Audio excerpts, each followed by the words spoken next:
Chapter 717. The World and Hero Bandit. Inside the ancient palace standing above the grey fog, Alger wasn't in a rush to mention the matter regarding crazy Captain Connors Victor. He turned his head to look at the sun. "Are you still in Afternoon Town?" Derek nodded honestly. "Yes, we took a very long time to establish a camp. Later, with small teams, we wiped out the remnant monsters, one street at a time, in search of any ancient ruins that might still exist.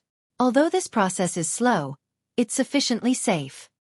His answer was extremely detailed, and it gave the impression that Mr. Hanged Man could ask more questions if he wished to know more. Audrey listened with interest as she raised her hand slightly. "With all of you staying in Afternoon Town for so long, what do you rely on for food? Is there any black-faced grass nearby?" She had long heard from Little Sun that the City of Silver relied on the black-faced grass that they grew around the city as their source of sustenance. "We carried a portion of powdered black-faced grass, but the main source of food comes from hunting those monsters. Once the Beyonder characteristic is expelled, a large proportion of them can be eaten once we skin them and roast them with fire. However, there's a certain degree of corruption in the meat, which will result in psychological problems. We can't continuously consume the meat, and we will need to spread out the intervals," Derek replied in a serious manner to Miss Justice's question. Audrey recalled the few monsters in the depths of the darkness mentioned by Little Sun, and having terrifying vibes about the dark and eerie area around the City of Silver, she couldn't help but press further. "Wouldn't that be very disgusting?" Furs, who was attentively listening to the other members' conversation, was inspired by this question. She deliberately didn't look at Emlyn as she asked Derek with piqued curiosity. "I remember you mentioning that monsters in the depths of the darkness include vampires.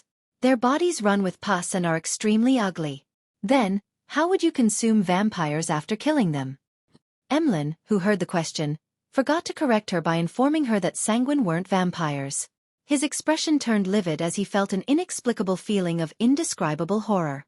Derek was silent for 2 seconds before saying, "There are some monsters that are indeed disgusting. Very disgusting. Just like the vampires as mentioned by Miss Magician. But we have no choice. As long as it's edible, we will eat it." His voice gradually turned heavy, as though he once again deeply felt the tragedy that was the curse which enveloped the City of Silver. The palace that looked like a giant's residence fell silent once again. Even Emlyn, who wanted to retort Derek, didn't say a word. All he did was curl his lips and retract his arm. A few seconds later, the world broke the silence with a chuckle. "Let's return to the sea. There have been certain matters that require your attention." Crazy Captain Connors Victor's single-eyed skull drifted to a nearby harbor after a storm. The masts were snapped, and there were charred marks. The entire crew, including Connors Victor, died. No one survived. Justice and company didn't know who Crazy Captain was. They weren't too interested in the news, other than being curious as to what caused this destructive naval tragedy. On the other hand, Alger shared completely different thoughts from them. There must be a tremendous secret if the world is paying attention to the matter regarding Crazy Captain. It's no wonder His Eminence Cotman issued such an important command to get the mandated Punisher and captains to investigate the situation. Alger's eyes dotted about slightly as he said after some thought, "In Byam, the Church of Storms is actively investigating the people and matters surrounding Crazy Captain Connors Victor." "Heh, there's no need for me to commission it." Klein chuckled inwardly and got the world to directly ask, "What clues does the Church of Storms possess?" "I have no idea. I'll try my best to understand the situation." Alger frankly shook his head. He believed that the world understood what he was implying, that he wasn't exactly sure, but he would sound out what the church knew. Audrey, who was listening out of curiosity, realized that the matter regarding Crazy Captain wasn't simple. "Hence," she asked probingly, "Mr. World, isn't this common infighting among pirates?" Klein was just about to be perfunctory with Miss Justice but without divulging anything further when he suddenly thought of a problem. Behind the great smog of Backlund and the disappearances, there might be a particular faction from the royal family. It also included some military personnel. And Miss Justice would lean towards the nobles and royal family, both her emotions and from her standpoint. "If there comes a day when I target those bastards who are deserving of death, she might not find it acceptable if I commission a mission to her. She might even fall into a dilemma. Therefore, I should now inject the impression in her that the royal family and military have plenty of bad guys. I would subtly change the direction in which her standpoint and emotions are directed towards. For this, I can bear the burden that some of the information regarding the world is leaked. Klein thought for a moment and made the world say with a relaxed, but mocking tone. Crazy Captain is related to the disappearance of the colonial slaves which Mr. Hangman was previously investigating. The Demonist sect takes the people who are tricked or abducted and hands them over to Vice Admiral Ailment Tracy, and they have them ship the people over to the northern continent's East Seas coast. Then, with Crazy Captain Connor's Victor, it completes the last mile. This pirate is intricately tied with many human traffickers and slave merchants in Lone. Back when I informed Mr. Hangman of the news in January, someone witnessed Balin, who was involved in the disappearance cases, with a MI9 member who is loyal to the royal family. Also, Bakland's largest human trafficker, Capim, had guards from the Arbiter pathway. With so many matters compounded together, do you think that Crazy Captain's death is simply a result of pirate infighting? Haha, I've always wondered why the person behind all of this needs so many slaves. The connections between the clues were clearly presented before Audrey, Alger, and company. It made them suddenly realize a lot of things. Mr. World left Backland and headed for the sea to seek out clues. He's always been investigating the truth behind the Great Smog and Prince Edisac's death. According to the information he provided, it's clear that the true murderer hasn't been punished. He's still hidden inside the royal family, and there's a portion of the military who are working for him. How despicable. This kind of person should be thrown into hell. How does Mr. World know that the guards around Capim were Beyonders from the Arbiter pathway? Did he fight with them? Audrey's mind raced as she suddenly made the connection. Capim was killed by hero bandit Black Emperor. The latter clearly knew which pathway Capim's guards belonged to. Hero bandit Black Emperor is Mr. Fool's blessed. Mr. World is suspected to have certain connections with Mr. Fool. He has never sought Emperor Roselle's diary pages. Therefore, Mr. World is hero bandit Black Emperor, and he's also Mr. Fool's blessed? He doesn't hand in Emperor Roselle's diary pages because he hands them over in private? Some of his actions from before were to hide his identity as a blessed? This is a test given to him by Mr. Fool? It's really hard to connect Mr. World with hero bandit Black Emperor. The latter feels like a hero. Audrey felt like she had stumbled upon the truth as she began to wonder what kind of person Mr. World, who was also hero bandit Black Emperor, was actually like in real life. Alger and Katlia instantly understood why Gehrman Sparrow had attacked Tracy. This blessed was seeking out the truth behind the Great Smog of Backland. And the truth hidden behind this was something Mr. Fool was interested in. Furs and Emlyn, who lived in Backland, also vaguely sensed something when the world mentioned Capim. After all, hero bandit Black Emperor's legend was rather striking in the recent half a year. He became an important character in many run-of-the-mill novels. Even Furs herself had thought of making him the protagonist in a love story between a hero bandit and a young royal lady. They finally understood why the world had noticed in time that something was brewing in Backland, and that a tragedy was about to happen. This was because this gentleman had been tracking the corresponding clues the entire time. From the looks of it, the matter in Backland is far from over. There will likely be another accident in the future. I really wish to flee from this place immediately, but Zio definitely wouldn't want to. I have no way of explaining this to her. Furs suddenly had thoughts of fleeing Backland. Emlyn wasn't too afraid. From his point of view, the Sanguine's important figures were in Backland and were definitely able to provide some protection if a disaster really happened. After 2 seconds of silence, Alger said in a serious manner, "I will try my best to investigate this matter." He had already sensed that the truth behind Crazy Captain's death hid a rather terrifying storm. As such, he was a little apprehensive and afraid, but he also trembled with excitement that he was involved in the most important matter regarding the southern and northern continents. After Katlia heard that, she nodded. "I will also seek out relevant information. If there are more clues provided, perhaps I might be able to help."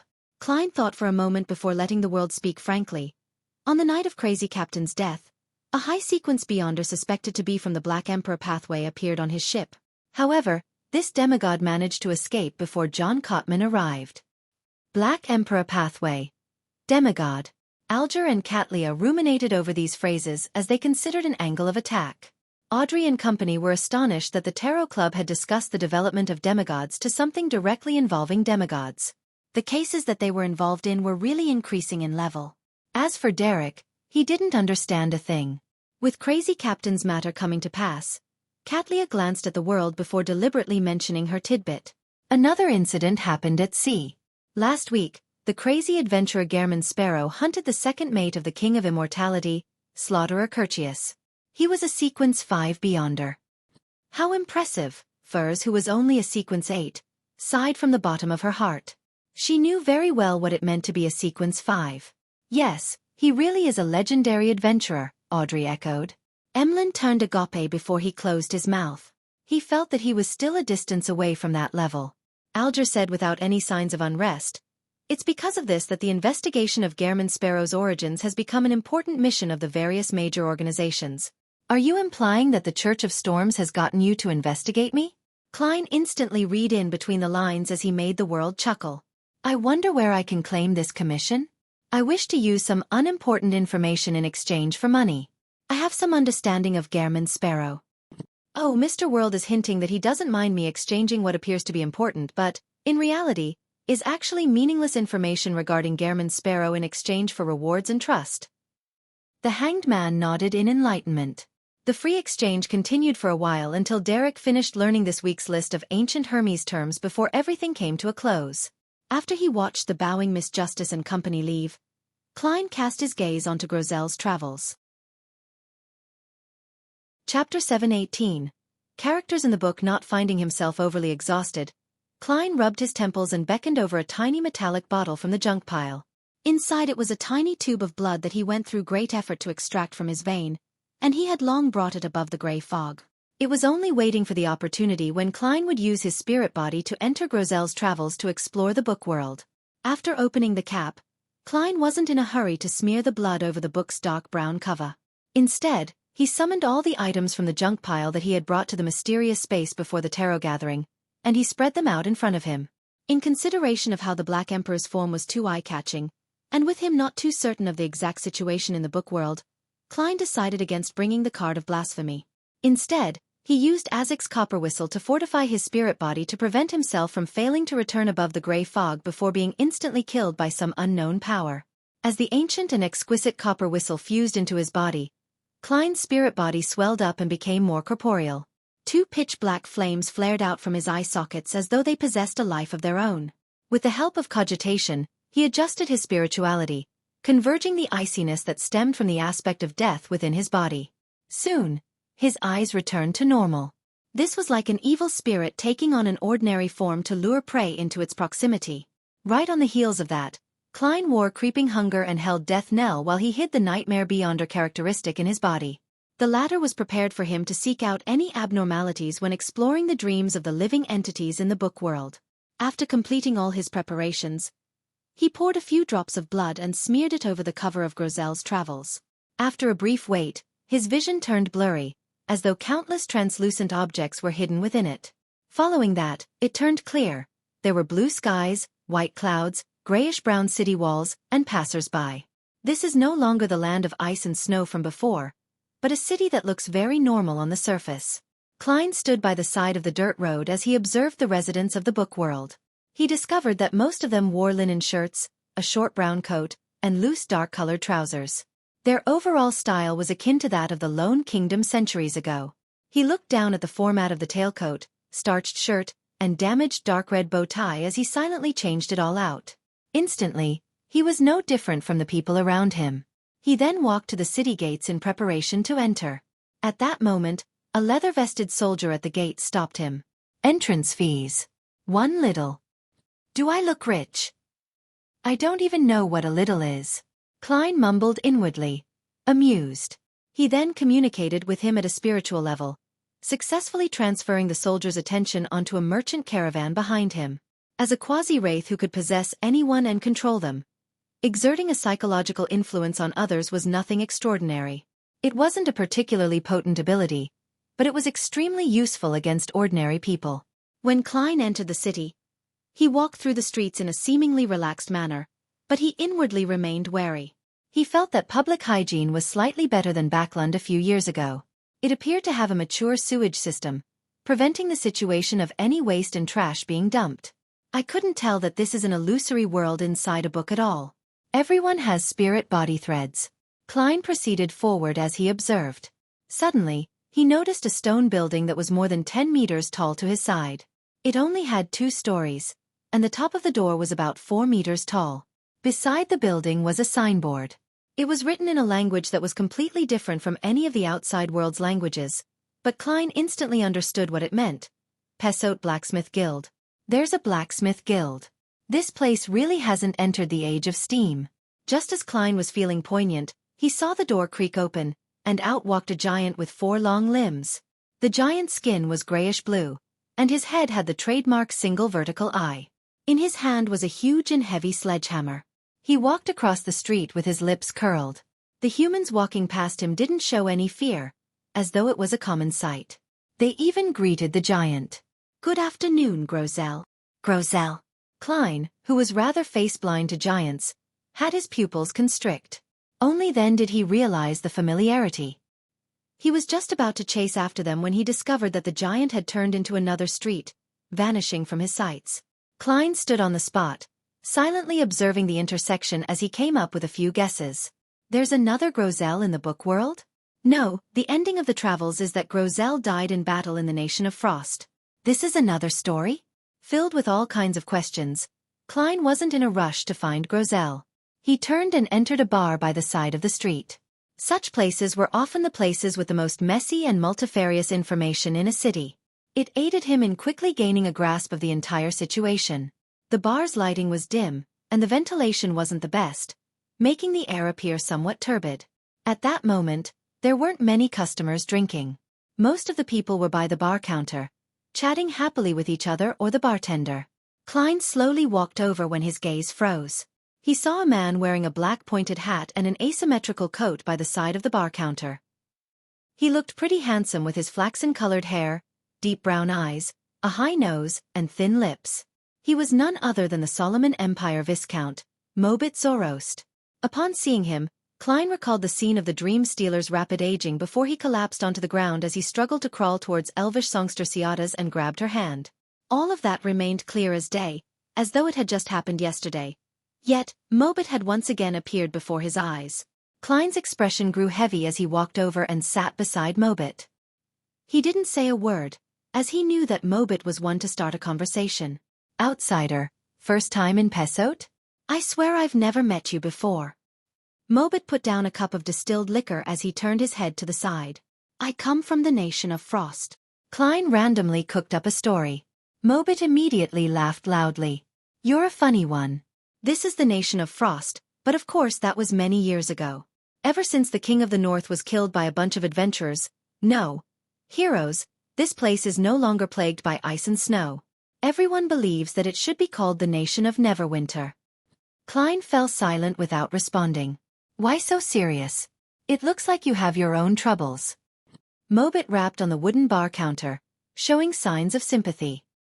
He downed a mouthful of spirits and said, "I'm telling you, men should absolutely not get married. It's the beginning of suffering. Do you know?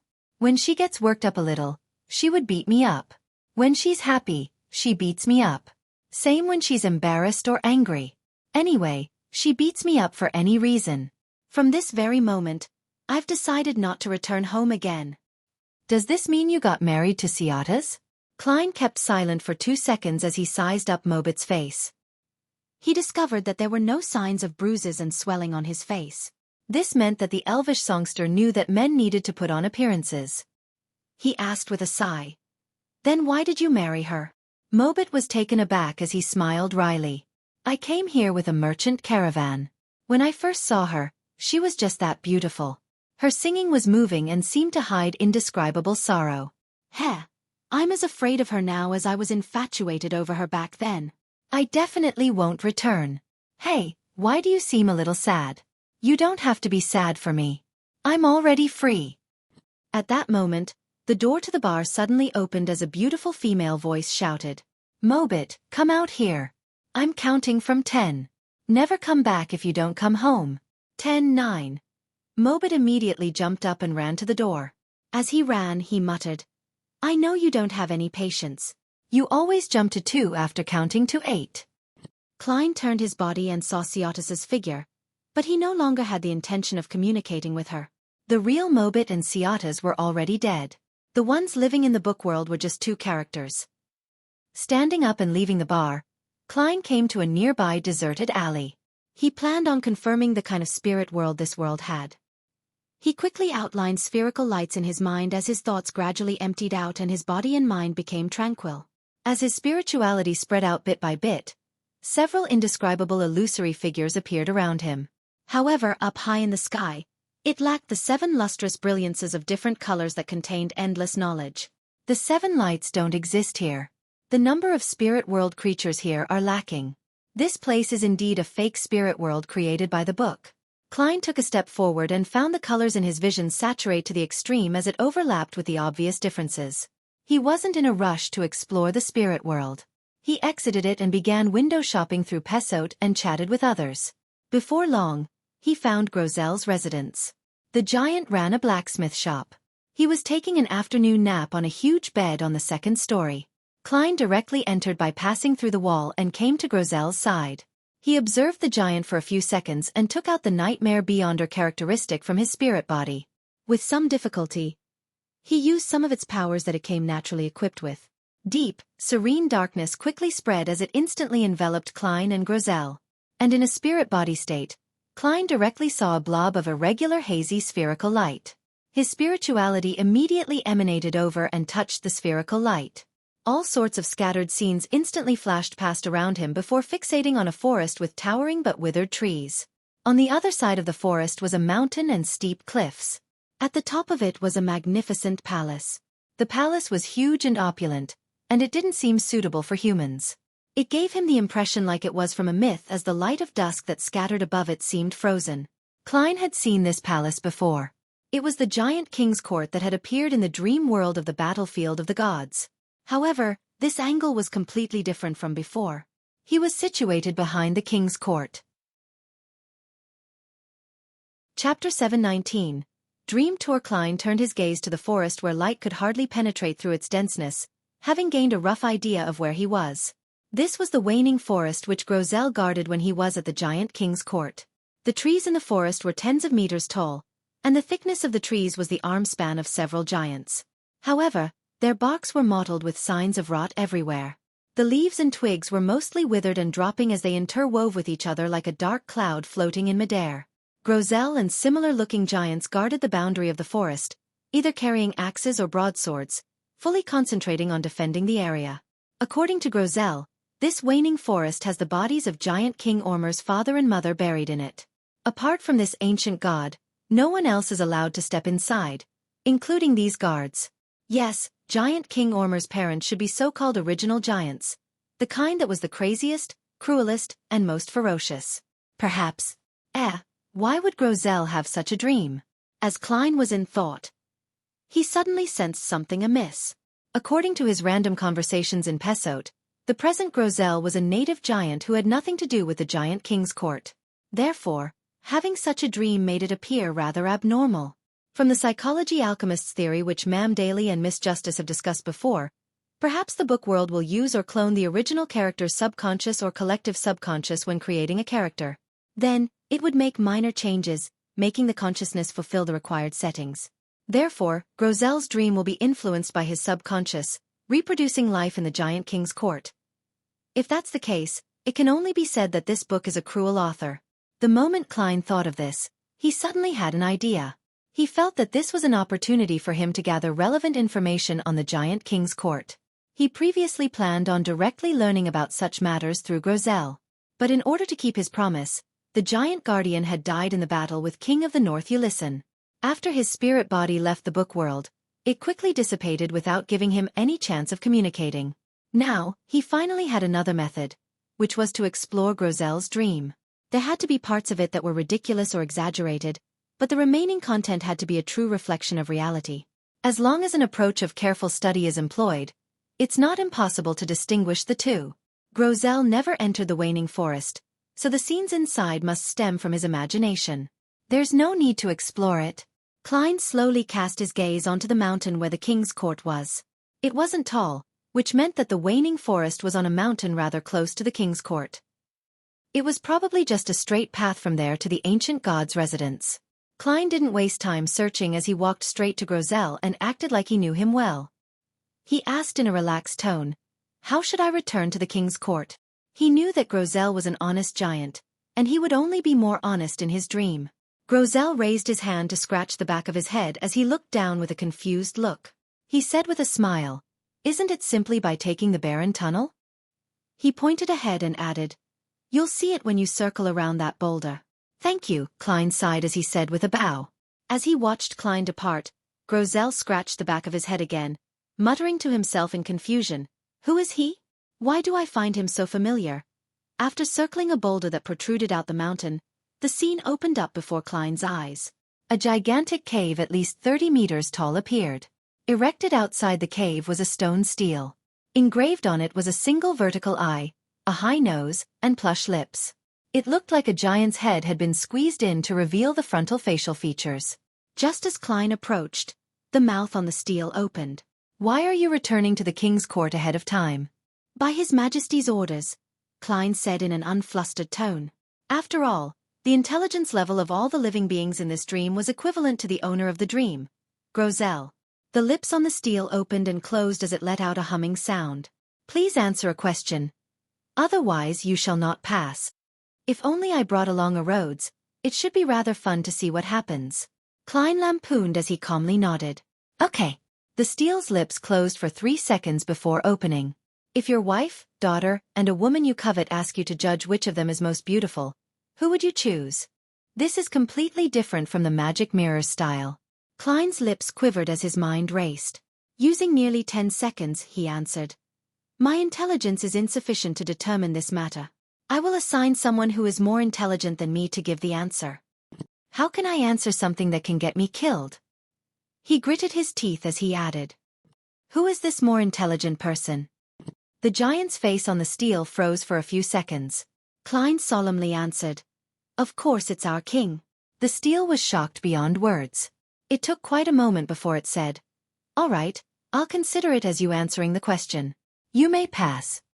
Klein immediately crossed the strange stele and walked into the cave. The ground in the cave was paved with large stone panels that had been weathered. The sides and top of the cave were filled with murals, speaking of stories of the giants and dragons battling the demonic wolves, mutants, devils, and phoenixes. The drawing style was crude and the color choice was dark. However, it was extremely vivid. Klein walked forward as he observed the murals.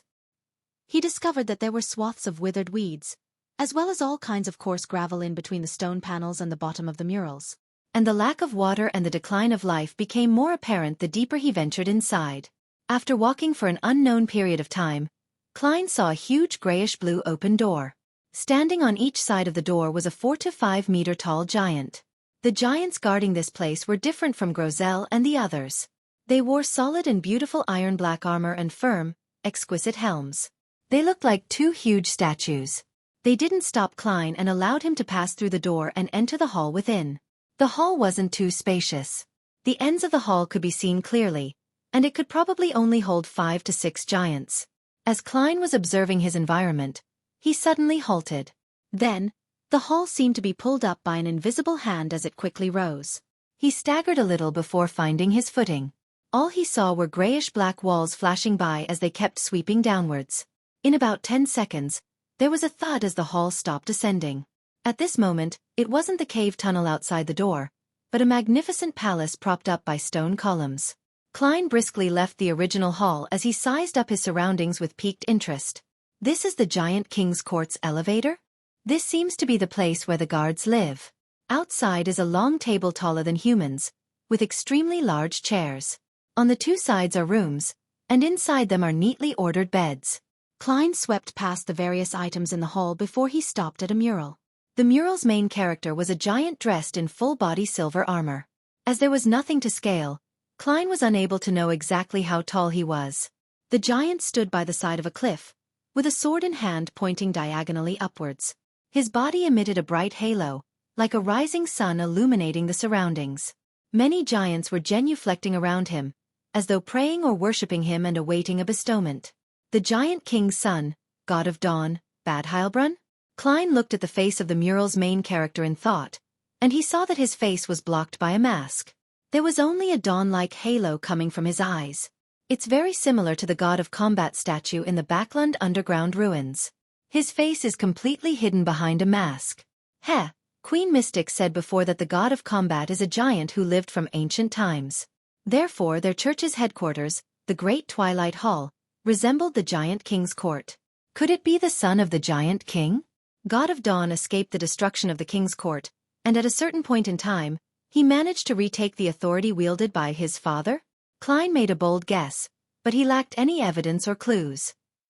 He used the correspondence principle to look at the wall opposite the mural. There was also a mural there, but the main character was no longer God of Dawn, Badheilbrunn. Instead, it was a female giant in a leather vest and long skirt. This female giant stood sideways. Her facial contours were soft, and her single vertical eye was focused beneath her. Long dark brown hair reached all the way to her back. Her right hand was spread out as she held items like wheat and fruits.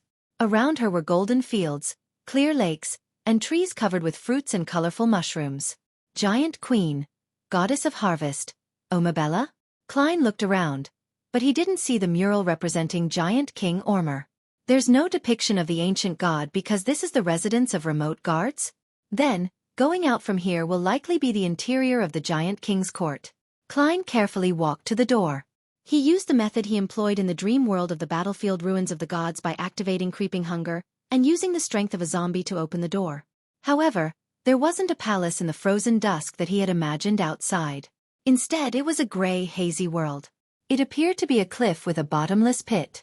According to Miss Justice's previous experience, this is likely the boundary of the dream. The only way is to head down and enter Grozel's subconscious. Finally, I'll arrive at the Sea of Collective Subconscious. Miss Justice discovered a mind dragon in the human Sea of Collective Subconscious where she was. Then, in this book world created by the Dragon of Imagination, what would be contained in the Sea of Collective Subconscious? Klein's mind whirred as he conjured a staircase that led down into the hazy world. The staircase didn't head straight down but spiraled around deep into the gray haze. The bottom couldn't be seen, nor were any of the details of the mind world that were possible to discern. Chapter 720. Philosopher. After silently observing it for a few seconds, Klein walked forward as he got onto the staircase and carefully walked down it. The surrounding light gradually dimmed with a gray, hazy luster that enveloped the extremely silent world. The moment Klein proceeded down the staircase, he felt more and more like he was being locked inside a dark, silent room. Slowly, his ears could hear his sloshing blood and his beating heart. The latter sped up as it was invaded by panic and horror which he could hardly keep in check. Klein focused his mind as he imagined the stacks of spherical light so as to stabilize his emotions and recover. To his side, a grayish-white cliff coldly stood there, a representation of the domain of Grozel's consciousness. It was silent as though it were dead, but the surrounding grayness would occasionally coruscate. Klein focused his gaze and saw that in one of the points of light, there was a giant who ripped apart a human before stuffing it into his mouth, as well as Grozel panicking. Back then, the latter was less than 3 meters tall, and it was clearly still an adolescent. The point of light flashed past, appearing in the frozen dusk that scattered over the mountain peak. Time here seemed to become impeded. Klein was just about to seek out any valuable information in Grozel's subconscious when he suddenly heard sounds akin to a beast's panting. With a whoosh, a huge palm appeared from the surrounding haze. Its skin was grayish-blue and was covered with signs of rot. On it was an obvious yellowish-green liquid as it quickly grabbed at Klein's ankle. Amidst the panting sound, similar palms rose up one after another from a staircase below, as though they were attempting to forcibly pull Klein's spirit body into the mind world's darkest and most unfathomable zone. Instantly, these rotting palms formed a dense horse as they kept struggling upwards and let out sounds of horrible, hair-raising panting. It made Klein instinctively jump up 3 steps. However, the countless palms that belonged to giant corpses didn't stop. They squirmed along the staircase as they surged upwards, covering every inch of space. Klein was just about to reach out his right palm to draw Death Knell and use purifying bullets combined together with Death Knell's slaughter ability to finish off the countless monsters when 2 questions suddenly flashed in his mind. Where do these palms come from? Why would they be inside Grozel's subconscious? The moment this thought came to mind, his spiritual perception was triggered. Klein came to a realization as he immediately abandoned his thoughts of using Death Knell. He calmed his breathing and imagined the spherical lights. The huge rotting palms took this opportunity to reach his feet as they grabbed his calves and ankles. At that moment, they silent vanished as though they had never appeared. Indeed, this is an illusion created by Grozel's subconscious. Here, minds don't just face each other, but they interact with them as well. If one lacks the corresponding beyonder powers, the deeper one goes, the easier it is to have an emotional breakdown. Intrusion by the other party's subconscious will slowly happen until one's beyonder powers are severely tainted. As a result, one will become a mental patient that will never be able to recover their rationality, and this might very well lead to a loss of control. This is different from communicating with spirits. Corruption isn't avoided simply by maintaining lucidity and reason. This is because one is already inside the target's beyonder powers. Klein muttered to himself, having figured out something. He hesitated for a few seconds before turning around to climb back up the stairs. He gave up on venturing deep into Grozel's mind world because he lacked the beyonder powers to placate his own mind. Insisting on heading down was equivalent to suicide. I'll consider exploring again after I find a mystical item that targets this aspect. Klein determined his thoughts as he walked faster. Finally, with a leap, he returned to Grozel's dreamscape and returned to the guard's quarters in the giant king's court. He already felt exhausted, so he immediately left the dream, walking out of Grozel's blacksmith through the walls before observing the wonders of the book world. I've already met Grozel, Mobit, and Ciatas. And while I was casually chatting with others, I also heard of the devout priest, Snowman, and the philosopher Frunzier. However, there isn't an Anderson Hood, Edwina Edwards, Danitz, or Gehrman Sparrow. Therefore, only the dead will possess brand new characters in the book. Or could it be that only those who had stayed in here for extended periods of time, fully expressing themselves as an adventurer in their day-to-day lives, would be able to have their subconscious replicated? As Klein strolled by the side of the street which was illuminated by the setting sun, he considered something that he found crucial. If it were the former theory, where the dead would revive and become new characters, then there was nothing Klein needed to worry about. However, if it was the latter, he had to consider reducing the frequency at which he explored the book, as well as strictly control the amount of time he spent in it each time. There's no way to ascertain it for now. I'll deal with the situation by assuming it's the latter. There's definitely nothing wrong with being cautious. Klein quickly made up his mind and was about to return above the gray fog. At that moment, he saw another familiar figure. Frunzier, with his black hair and blue eyes, was sitting on a long wooden chair by the street. He was staring blankly at the sky which seemed to be alit in flames, as though he was in thought. Recalling how this lone soldier's ash urn was still with him, he planned on sending it back to the Church of Storms cemetery in Backlund. Klein silently sighed and walked over before sitting beside him. He asked as though it was a casual conversation. "What's on your mind?" "I'm wondering who I am, where I come from, how I should return." Frunzier didn't look away as he said in a dreamlike state. Without waiting for Klein to ask another question, he shook his head with a chuckle. "I ultimately feel that I don't belong here. I'm not myself at the moment, and that there's some place awaiting my return. They always mock me for considering such pointless questions, so they gave me the title of Philosopher." As he spoke, he looked at the setting sun and once again fell into silence and looked spellbound. Klein didn't say a word. He sat there quietly and accompanied Frunzier in watching the sunset. Finally, he silently vanished. Frunzier didn't notice that the person beside him had already left. He sat there motionless like a marble statue, looking far into the distance. After replenishing the ship's supplies, Alger Wilson instructed the Blue Avenger to leave the Resistance's private harbor. It wasn't going to stay too long in the Rorsted archipelago. He had to return to Pasu Island to make his report by the designated time.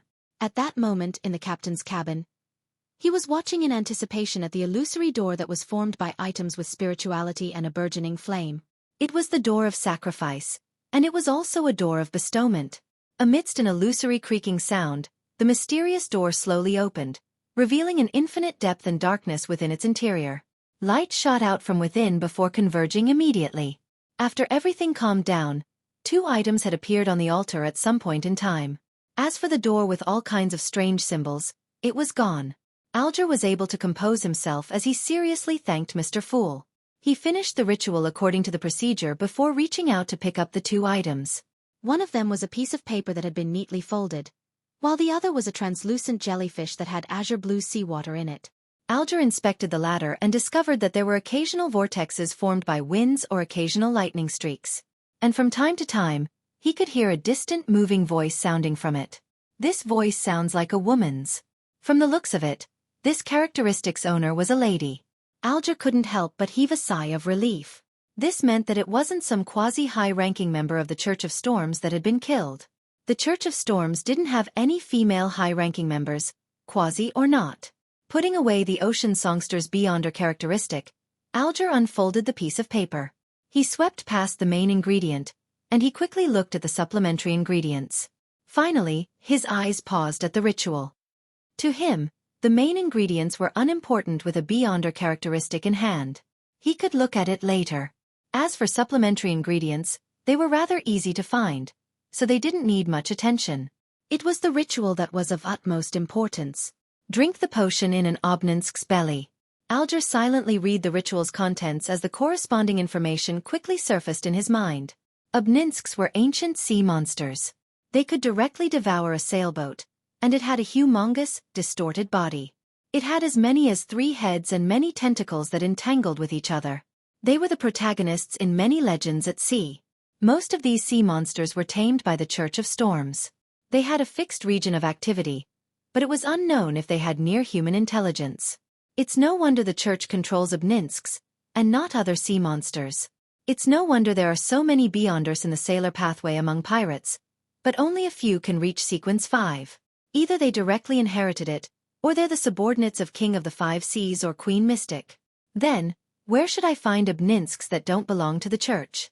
Alger frowned slightly as he contemplated his advancement that bypassed the Church of Storms. His first reaction was to find Queen Mystic Bernadette through Admiral of Stars Catlia. From her, he could find Obninsks that didn't belong to the Church of Storms. His second reaction was that it exposed himself to danger.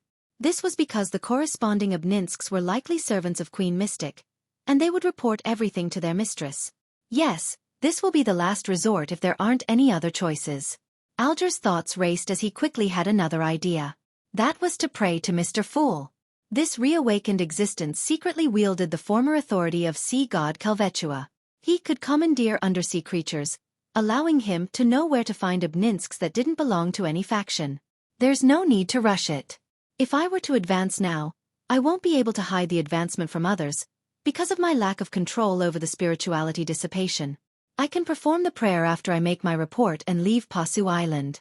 Alger calmed down and memorized the ocean songster formula. Then, he moved the piece of paper to the tip of the candle's flame. As he watched the flame devour the formula at an increasing speed, Alger's gaze turned deep. After finishing off the remnant traces, his gaze landed on a sea map and locked onto a location. Bansi!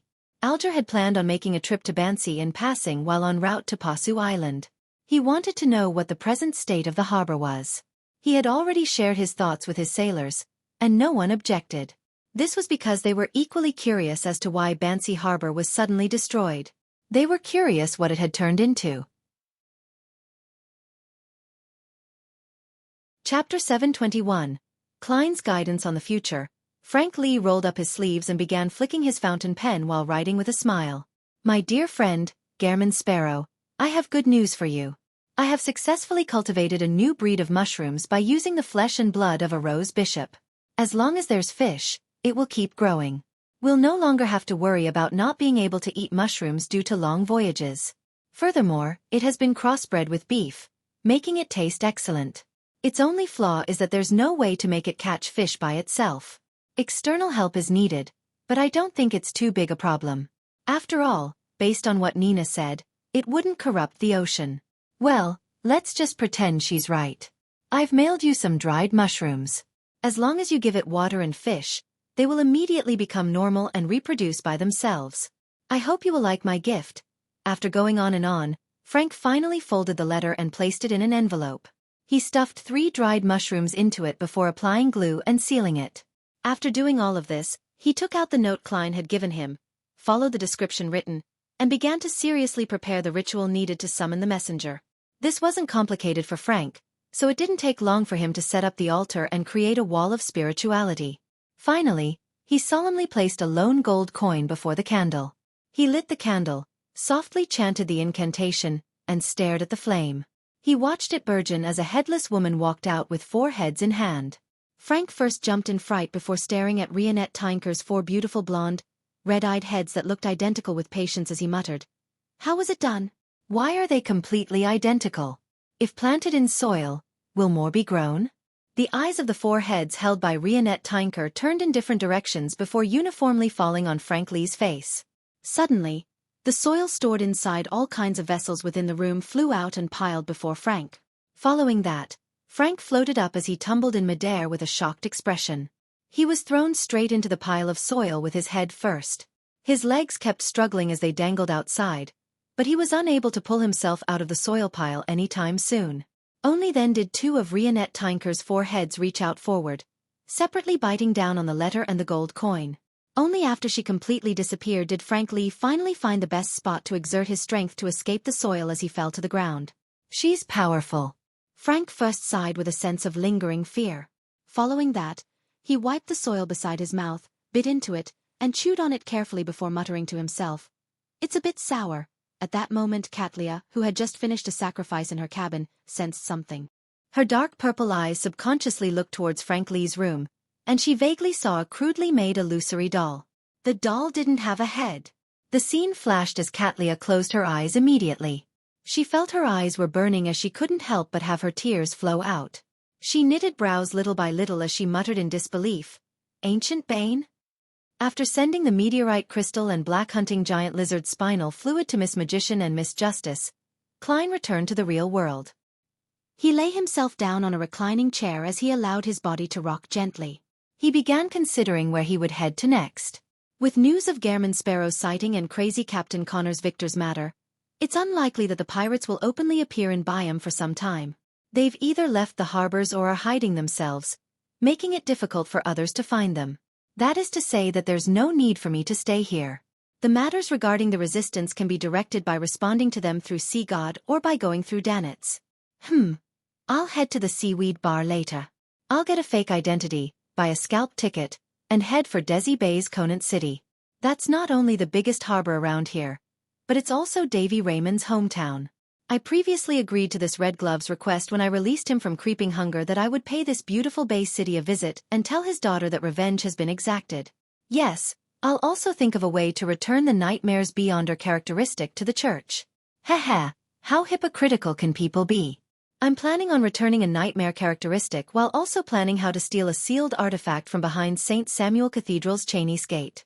Shaking his head, Klein closed his eyes and slept to recover his spirituality. After an unknown period of time, he suddenly felt something as he opened his eyes naturally. He quickly activated his spirit vision. Then, he saw Rionette Tinker walk out of the void. This messenger was wearing the same complicated black dress, with a letter clasped in one of the head's teeth. Who mailed it? Danitz, Vice Admiral Iceberg, Frank, or Anderson? Klein received the letter as he nodded in appreciation. Thank you. He was very courteous with his powerful messenger with a mysterious background. He didn't wish to be strangled to death one day. Do you want to immediately reply? Rionette Tinker's four heads spoke one after another. Klein tore open the envelope, took out the letter and opened it to read it. The content alarmed him as he nearly forgot to reply to her. As for Rionette Tinker, she wasn't quick-tempered. She silently waited by the side. One day, Frank Lee will destroy the world. He definitely needs to be controlled. I can't give him a chance to advance. Seriously, how much does this fellow love to crossbreed and create all kinds of strange plants? The City of Silver is in need of food. A thought flashed through Klein's mind as he had a bold idea. It was to direct Frank's research efforts towards all kinds of food that suited the City of Silver. This way, cows, fish, mushrooms, rose bishops, the sea, and the world would be safe. Klein hurriedly looked up and said to his messenger, "Yes, I'll immediately reply." He instantly got up from the reclining chair, walked to the desk, got out a pen and paper, and started writing quickly. I have a question. If you eat the mushroom breed you create, then eat cooked fish and drink a cup of water, will it continue to reproduce? After finishing the reminder, Klein proceeded to the main point. Is it possible for you to create wheat that can grow without sunlight, or cows that can produce milk and meat simply by consuming monsters? That seems rather interesting. He continued on this topic and wrote a few paragraphs before folding the letter. He then handed it to Rionette Tinker and, in a natural way, he said, "The postage will be paid by Frank. Let's hope he isn't dead." After the messenger's four heads said those words one after another, a representative was made to bite on the envelope. Let's hope he isn't dead? Klein jumped in fright. Just as he was about to clarify the matter, Rionette Tinker had already entered the spirit world and disappeared. After contemplating for 2 seconds, Klein wrote a divination statement and used his topaz pendant to confirm that Frank Lee was still alive. He silently heaved a sigh of relief, packed up the dried mushrooms, and rubbed his temples before lying back into the reclining chair. After dinner, at the seaweed bar, Klein wore an ordinary-looking face and came here once again. Unlike before, the customers in the bar were mainly mixed blood or natives who had darker skin and curly black hair. They were either part of the gangs in Byam, or they were secretly working for the resistance, or even both. There weren't many ordinary people, and the commonly seen pirates who often came from different countries were all gone. Only a few people dressed as adventurers were drinking liquor and discussing rumors at sea. Klein swept the bar and found Daniel, who Danitz had mentioned. This thin local could provide him with fake identification documents and scalped ship tickets. Without any apprehension, he went over. A second-class ticket to Conant for tomorrow, and an identification document. Daniel looked up and glanced at him. After some thought, he said, "A total of £20. Just a second-class ticket to Conant costs around £9. However, scalped tickets are more expensive to begin with. Together with the faked identification documents, £20 isn't too ridiculous." Klein silently did the math before saying, "When can I get it?" "In 45 minutes, Daniel replied like clockwork. "You can pay £5 first, and then pay the rest after receiving the ticket and identification." "All right." Klein didn't harp on the issue as he took out his wallet and pulled out 5 £1 notes. He wasn't worried that anyone would target his wallet, for it might mean that he would save the £20, or even get more. Moments after Daniel checked the authenticity of the notes and was about to inform his subordinates to get working, he suddenly realized that the bar was extremely silent. Klein also sensed it as he subconsciously looked towards the door. There were 2 people there. One was wearing a formal tailcoat and a black trench coat, with brown hair neatly combed backwards. His eyes weren't big, but they were bright and piercing. He had a thin mustache around his mouth, making him exude a gentlemanly feeling while also looking a little sloppy. The other person wore a hooded robe which was rather rare. His face was hidden in the shadows, making it impossible to identify him. The sloppy gentleman scanned the area and was rather pleased with the crowd's reaction. A silver coin was tumbling in between his fingers as he walked towards Daniel. The hooded person followed behind him, taking out something from his clothes and stuffing it into his mouth, producing crunching sounds. The silver coin stopped moving when the sloppy gentleman came in front of Daniel. He said with a chuckle, "Prepare 10 tickets to Pritz Harbor tomorrow for me. They need to be split between 3 different ships." "Yes, Mr. Oder." Daniel stood up in a panic as he replied. Klein momentarily failed to recall who the sloppy gentleman who was tumbling the silver coin in his hand was. Only when he heard the name, Oder, did he find him familiar. As he was recalling, he saw the man in the hood take out a coffee-colored sweet before popping it into his mouth. He was munching on it, producing the sounds. After obtaining an affirmative reply, Oder and the man didn't stay any longer. They walked to the staircase in the quiet atmosphere, and they headed for the 2nd floor of the bar. Daniel exhaled as he turned his head to see Klein looking puzzled. He then said, "Oder. The adventurer, Oder, who serves the dawn. I remember. Silver Coin Viper Oder. He's always claimed that he works for Queen Mystic, but no one could prove it. I can ask Ma'am Hermit later. The last I heard of him was at Demir Harbor. He was apparently mixing with Admiral of Blood's intelligence officer, Old Quinn. However, the latter has already been finished off by Mr. Hanged Man." Klein instantly recalled many things as he deliberated and asked, "What about the other one?" "Who knows?" Daniel turned his head to instruct his subordinates as he got them to prepare some identification documents and the corresponding ship tickets. Chapter 722. An unpeaceful night. As Silver Coin Viper Oder wasn't a pirate, there were all kinds of rumors about him, most of which could hardly be verified. Klein retracted his gaze from the staircase and walked to the bar counter. He found a seat at the counter and tapped it. A cup of Zaha. This was a locally produced malt beer. It was a lot cheaper than Southville beer that needed to be shipped over from the northern continent. 3 pence. The bartender recovered from his silent state as he picked up an overturned cup. The crowd in the bar began to break out into whispers as they were illuminated by the gas wall lamps. All of them were discussing the reason for Silver Coin Viper Odor's purchase of 10 tickets. He's definitely being pursued by someone. 10 tickets among 3 ships. It's clearly to prevent his pursuers from knowing which ship they boarded. A gang member with his sleeves rolled up, revealing his tattoo, shared his view based on his experience from evading capture twice. An adventurer drinking Lanty Proof scoffed. You don't understand Odor. If his plan was that simple, he wouldn't have the title Silver Coin Viper. I dare bet that he won't be on any of those liners from those 10 tickets. The only thing I can confirm is that they're heading to Pritz Harbor. Another adventurer shook his head when he heard that. Perhaps the news of him heading to Pritz Harbor is fake as well. The gang member from before was taken aback by what he heard. Refusing to be one-upped, he said, according to your descriptions, Odor has likely thought of what you figured out. That's precisely why he's heading to Pritz Harbor, and will be on one of the 3 ships. The 2 adventurers were about to retort him, but they decided that there was quite a non-zero chance of that happening after some careful thought. Momentarily, none of them said a word. This made the gang member extremely happy as he downed the rest of his liquor. Klein was holding a cup of Zarhar as he sipped it while listening to the conversation. He was waiting for the fake identification and tickets he needed. There's another 45 minutes. I hope nothing happens. Don't make the bar into a mess.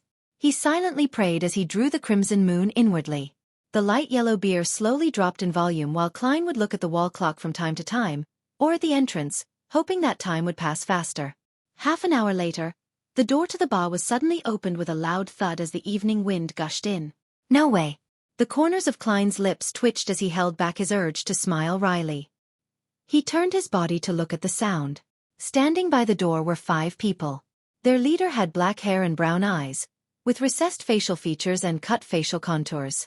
He looked Loanese and looked to be in his early 40s.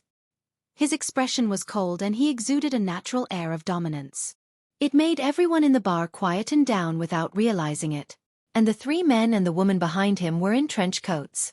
They didn't hide the fact that they were holding revolvers, and that they would instantly aim and shoot if there was any slight sign of abnormalities.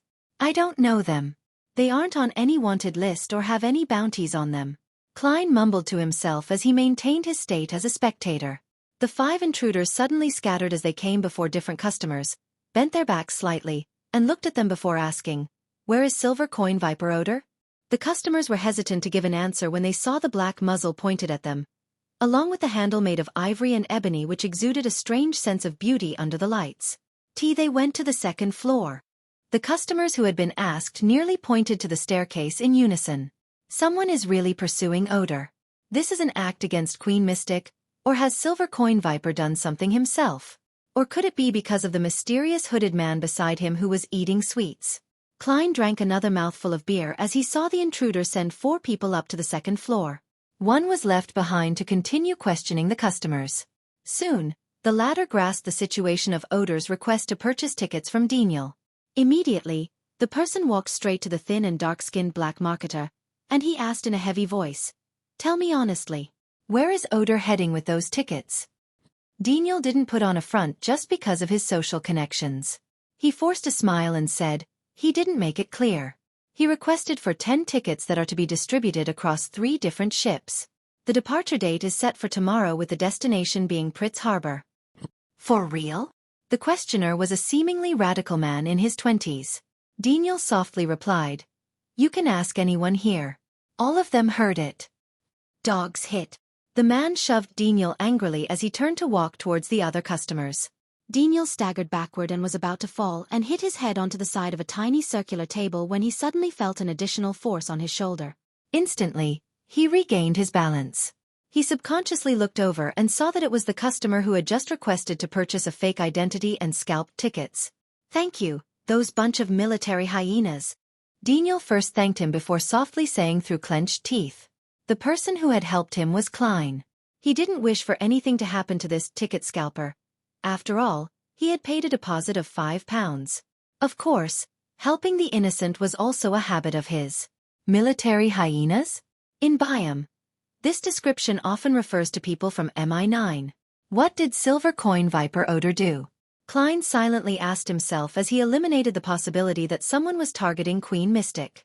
To the lone military it was meaningless. As he was thinking, The MI9 members who had headed up to the second floor rushed down. As they ran, they said to their partner, "He has long fled through the window." The group of people came and left in a rush. Soon, the bar resumed its usual din, but the still gently wobbling main door proved that it wasn't as calm earlier. Klein's wait for his fake identification documents and scalp ticket paid off. He didn't need to worry about any possible interruptions. After paying the remaining £15, he left the seaweed bar, and he returned to the ordinary inn he stayed at. John Yode. This name is way too simple, isn't it? Before I return to Backlund, I need to make a more realistic identification document. Klein flipped through the series of identification documents before throwing them inside his suitcase. He took a bath and relaxed, prepared to leave Byam tomorrow, and begin the last stage of his sea travels. At this moment, he heard knocking at the door. "Who is it?" Klein hurriedly took off his bathrobe, wore his clothes and pants, and walked to the door. Outside were a few policemen in black. One of them looked Loanese, while the rest were either mixed bloods or pure natives. "What's the matter?" Klein asked, puzzled. "Please show us some identification," a mixed blood said politely, since the gentleman in front of him was apparently a Loanese. "Thankfully, I just made one. Otherwise, I'll be spending the night at the police station, or I'd have to flee on the spot, change my looks, and redo everything." Klein mumbled as he returned to his room and took out the identification documents. The lone police officer casually flipped through it as he said, "Mr. Yode, are you living alone?" "Yes, everyone in the inn can vouch for me," Klein replied frankly. The Loanese police officer revealed a smile and said, "Have you seen this person before?" As he spoke, a constable beside him unfolded a portrait. On it was an elder who was abnormally thin with white messy hair. Apart from that, nothing stood out. "No." Klein shook his head.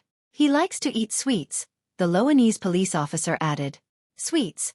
Klein suddenly recalled the mysterious hooded man behind Silver Coin Viper odor. He had been eating plenty of coffee-colored sweets in a short period of time. After a short deliberation, Klein said without hiding anything, "Perhaps. Back when I was in the seaweed bar, I saw a man who loved eating sweets and was following Silver Coin Viper odor." The Loanese officer didn't hide his disappointment. After a simple word of thanks, he ended the questioning. Only after he knocked on the other guest rooms did Klein close the wooden door and return to the reclining chair. Odor's matter has not only attracted MI9, but it has also gotten the Governor General's office to send manpower to do a city-wide search. This is quite something. He muttered and decided to head above the gray fog to browse through the prayer points of light around the sea god scepter. He could gain more information from the prayers of the believers in Byam. He didn't wish to end up embroiled in a massive maelstrom for giving the wrong response. After entering the bathroom, he went above the gray fog where he summoned the white bone scepter from the junk pile. Swirling around it were countless points of light. As he browsed through each point of light, he determined that the questioning wasn't on a small scale. The target was Odor and the mysterious man, but he couldn't figure anything else out. After some thought, he cast his gaze on a point of light that had been specially marked out by godhood. It belonged to a mixed-blood policeman named Belaya. He claimed to have swallowed humiliation by changing his faith to the Lord of Storms for the sea gods so as to climb up the police ranks. He was already a superintendent. Then, Klein cast the sea god's will into the corresponding point of light. Belaya, who was in the police station, assigning work to his subordinates, suddenly broke out into a cold sweat. He hurriedly found an excuse to enter the washroom as he silently prayed. "Blessed of the sea and spirit world, the great Calvetua, your pious believer has something to report to you. The person we are specially searching for tonight is a very thin elder. His hair is completely white, but he has luxuriant hair. It's just very messy. He's very afraid of the cold, and he wears thick clothing even in Byam. He loves to eat sweets, as though he's a steam engine himself, and sweets are high-quality coal. The higher-ups have informed us to find him, but not harm him." Klein ignored Belaya and reined his thoughts back as he tapped the side of the long table. "Compared to the portrait, such a description gives me a sense of familiarity. It's like I've heard of it somewhere in the past." To a seer, a sense of familiarity meant a clue. Hence, Klein wrote a divination statement and began questioning his spirituality. As he chanted the statement, he leaned back into the chair. He fell asleep with the aid of cogitation. In the gray and dark world, Klein found himself back in Backlund, back in 15 Minsk Street, which he previously rented. In front of him was the red-eyed Ian. This teenage boy looked up and said, Tyranny von Helmasuin, the greatest scientist after Emperor Roselle, a mathematician, a mechanist, and the father of the second-generation difference engine. Suddenly, Klein woke up and knew who MI9 was looking for. They were finding the great scientist who caused many deaths between the lone military and the Inta spy organization solely because of a third-generation difference engine. They were finding the science freak who had mysteriously disappeared for years. It's no wonder Admiral of Blood's intelligence officer, Old Quinn, had a modified radio transceiver that surpassed those in Backlund. Klein was instantly enlightened. Chapter 723. Another good deed today. After a moment of his mind going adrift, Klein rubbed his temples and slowly composed himself. He discovered that the matter had little to do with him. He wasn't motivated to participate in the matter. He was apathetic to whether the lone military found Tyranny von Helmasuin, because he lacked a sense of belonging to the lone kingdom. What he had done in the past was solely to ensure a stable society, and that its citizens wouldn't suffer any accidental damage. If possible, he didn't mind instigating a revolution to allow the poor to lead better lives. I never expected myself to become more of an internationalist after coming to this world. He gave a self-deprecating laugh as he prepared to return to the real world and have some sleep.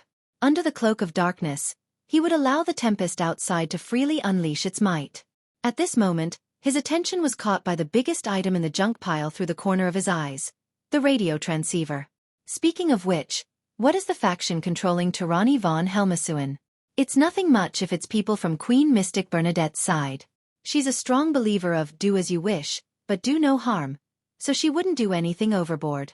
It wouldn't be good if it's the Rose School of Thought represented by Admiral of Blood.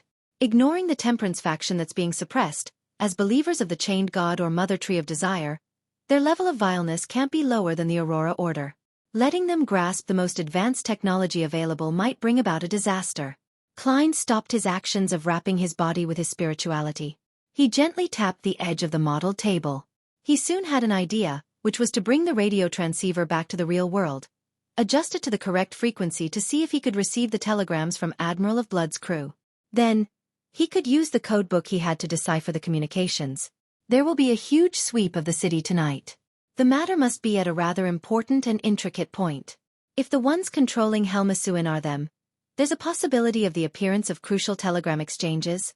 In a situation in which the Governor General's office, the lone military, and the Church of Storms haven't placed importance or even accepted this technology, this is the safest method. Therefore, Admiral of Blood and Company have a non-zero chance that they wouldn't change the frequency and codes after Old Quinn's death. Anyway, I'll just give it a try. After some deliberation, Klein didn't delay as he returned to the real world and busily prepared a bestowment ritual. After bringing the radio transceiver into his room, he didn't immediately use it. Instead, he used a ritual dagger and created a wall of spirituality to seal the room. He was doing it to air out the gray fog's smell. To him, there was actually no need to go through so much trouble to confirm the faction that controlled Helmasuin. He could have used the gray fog's aura to contact a Rhodes and receive the answer. But the problem was that he had posed his questions recently, and the smell that frequently appeared might incur the notice of evil gods like the True Creator or the Primordial Demoness. It was extremely dangerous. Therefore, Klein decided to play safe by relying on himself. After about 8 minutes, when the airing was almost complete, he dispelled the wall of spirituality and controlled the radio transceiver to begin his surveillance. After an unknown period of time, the corresponding frequency received a transmission. Klein held back the joy in his heart as he seriously made notes. Then, he flipped through the codebook which he had replicated using divination, and he began the necessary deciphering process. Soon, he wrote a line on a note. 32 Black Pepper Avenue. 7 a.m. tomorrow. Indeed, the people in control of Helmasuin are Admiral of Blood and Company. There might be powerhouses from the Rose School of Thought involved. Klein immediately made a judgment. This wasn't confirmed based on the content of the telegram, but a simple inference from the existence of the telegram itself. If Admiral of Blood and Company were uninvolved, it was unlikely for them to send and receive telegrams involving Byam streets. The meaning of this telegram is to gather by 32 Black Pepper Street tomorrow before 7 a.m.? Does it mean that Helmasuin and Silver Coin Viper Odor are hiding there, and they're reporting to Admiral of Blood of their location and giving a corresponding time? Klein thought for a moment and immediately returned above the gray fog. With the intel he had just received, He wrote the divination statement. Tyranny von Helmasuen's present location. With the paper in hand, he leaned back into the chair and chanted the statement in a raving-like manner as he entered a dream with cogitation. In the gray, hazy world, he saw an underground hall with countless gas wall lamps. Inside the hall was a massive, complicated machine. It was constructed from copper cylinders, operating levers, take-up levers, and countless gears. It took up nearly 2/3 of the space. A thin elder with grizzled, disheveled hair wore a thick coat as he paced in front of the machine. From time to time, he would pop a sweet into his mouth and munch on it noisily. No, it shouldn't be called a difference engine. It's an adorable fellow who can analyze questions and calculate the answer based on a set of procedures. Yes, its name should be a calculator. The elder kept muttering to himself as Klein's vision was pulled upwards and out the underground hall, arriving at the building above. It was a 3-story villa with a garden and lawn. Outside was its address, and it reads, 32 Black Pepper Avenue. He really is here. Klein opened his eyes as he silently exhaled. Then, he was stumped about what to do next. A scientist like him is useless to me. Instead, it's the root of many problems. I can't just keep him above the gray fog. Therefore, there's no need for me to personally get involved and take him away. Hand over the news to the lone military or the Church of Storms.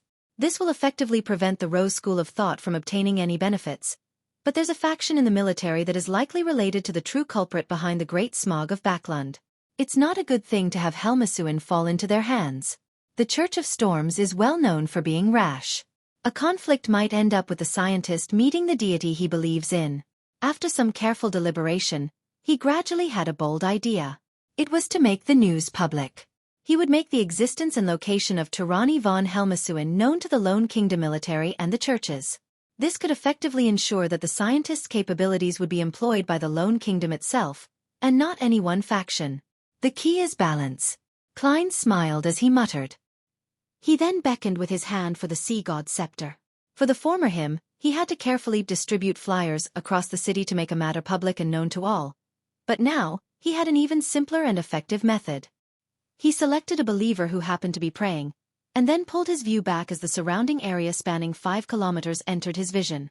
Then with the sea god's scepter, he wielded control of the wind.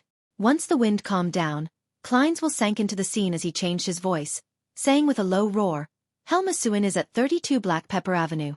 Whoosh! In Biome, the howl of the wind turned intense as it swept in every direction, bringing with it the deep and loud voice. Helmasuen is at 32 Black Pepper Avenue. Helmasuen is at 32 Black Pepper Avenue. This voice soon spread across Biome like a broadcast to the entire city. Silver Coin Viper Odor was donning a cloak, pretending to be Helmasuen. He hid himself in a crowded building in the slums, occasionally appearing to mislead MI9 and the Governor General's office's police officers. Suddenly, a gale swept past as the voice sounded in his ears. Helmasuen is at 32 Black Pepper Avenue. What? As the voice resounded, Odor fell into a dazed shock. Without noticing it, he fell from the top of the roof and nearly injured himself badly. Behind the Cathedral of Waves, and in a small nearby building of the Governor General's office, John Cotman and Robert Davis heard the voice in the wind. The first reaction they had was to look up at the sky before casting their eyes towards the borough where Black Pepper Avenue was. After the broadcast and being in a good mood, Klein threw the sea god's scepter back into the junk pile and returned to the real world. He wasn't in a rush to bring the radio transceiver back above the gray fog. Instead, he left it there as he continued monitoring the transmissions. This way, even if there are powerhouses from the Rose School of Thought hidden in Biome, they wouldn't dare appear. Heh, and regardless who takes action, they'll have no choice but to hand it over to the country. Unfortunately, I don't have the habit of writing a diary like the Emperor. Otherwise, I could write something like, I did another good deed today. Klein silently sighed, took off his coat, got into bed, and slept. He didn't care what was going to happen next, as it had nothing to do with him. After sleeping for an unknown period of time, he suddenly woke up and sat up. Then, there was knocking on his door.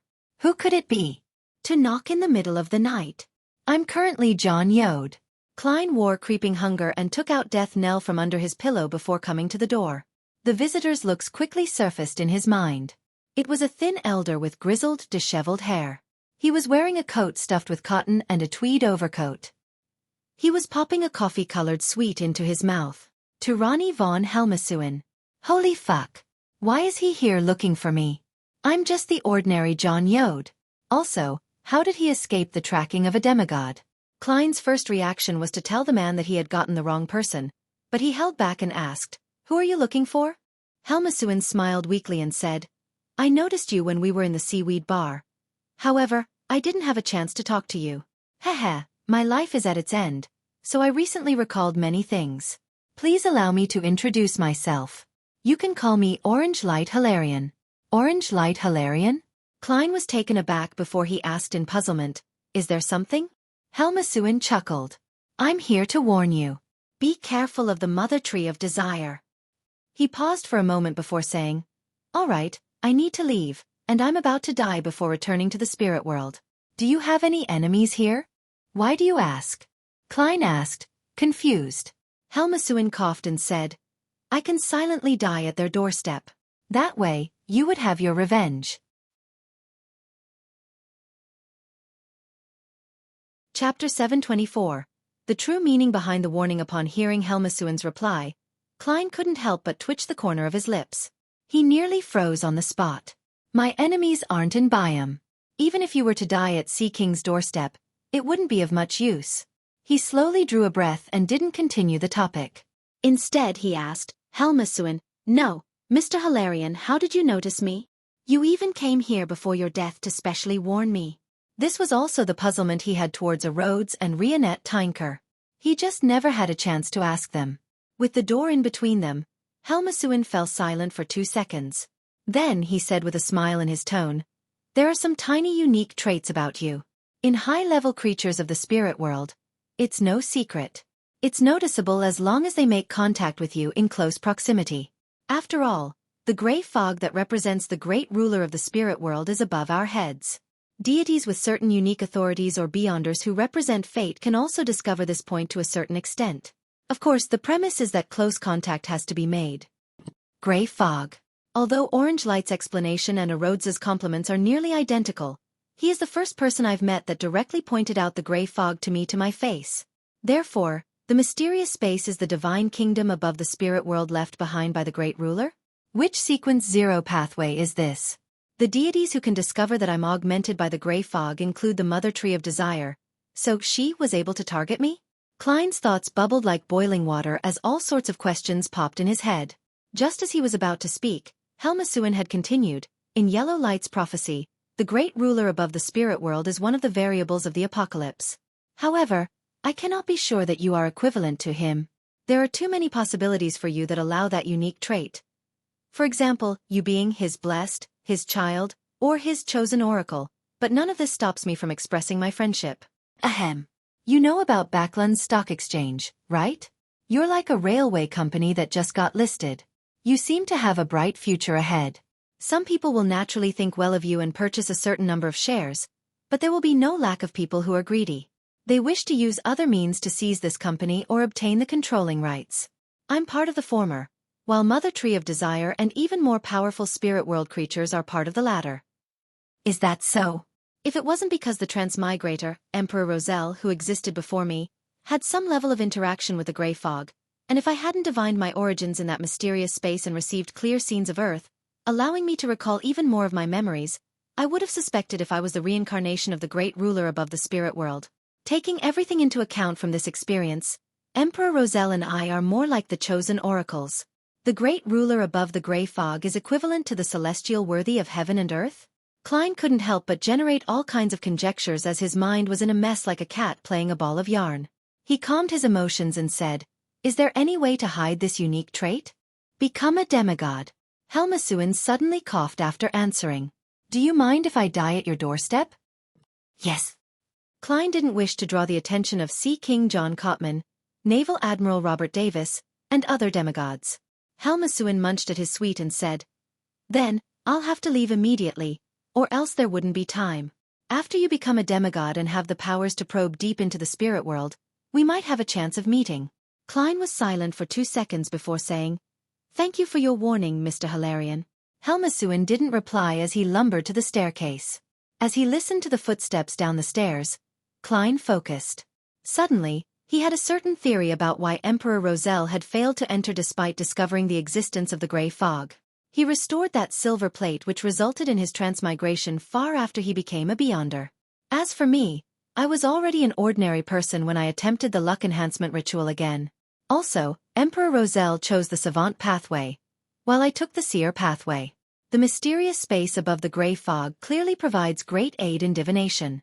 Therefore, the prerequisites for entering the space above the gray fog is to be an ordinary person or be a Beyonder of the seer pathway, as well as knowing of the corresponding incantation, rituals, and symbols. The Emperor's experiments were too late, and he had chosen the wrong pathway, so he naturally had no means of entering it. With how the seer, apprentice, and marauder pathways are considered neighboring pathways, perhaps the former two would work too. Could this be the deeper reason why the Emperor made the poignant point in his diary that he should have chosen one of these three pathways? Apart from not having any sequence 0 for these three pathways, preventing any influence from the peak, it's also the key to entering the gray fog? As his thoughts churned, Klein placed this matter, which he couldn't obtain any confirmation of, at the back of his mind. He began considering Orange Light Hilarian's warning. Be careful of the mother tree of desire. Due to the incident as Admiral Emerius, Klein was rather wary against the mother tree of desire. He had no choice but to change his identity and use the need for him to act, so as to hide for 2 months. Subsequently, he wasn't too willing to provoke Admiral of Blood and other members of the Rose School of Thought, afraid that he would fall into a trap. Towards the extreme danger lurking around, a normal human's first thought was to resolve the matter. It was likewise the same for Klein. However, the problem was that he had no solutions.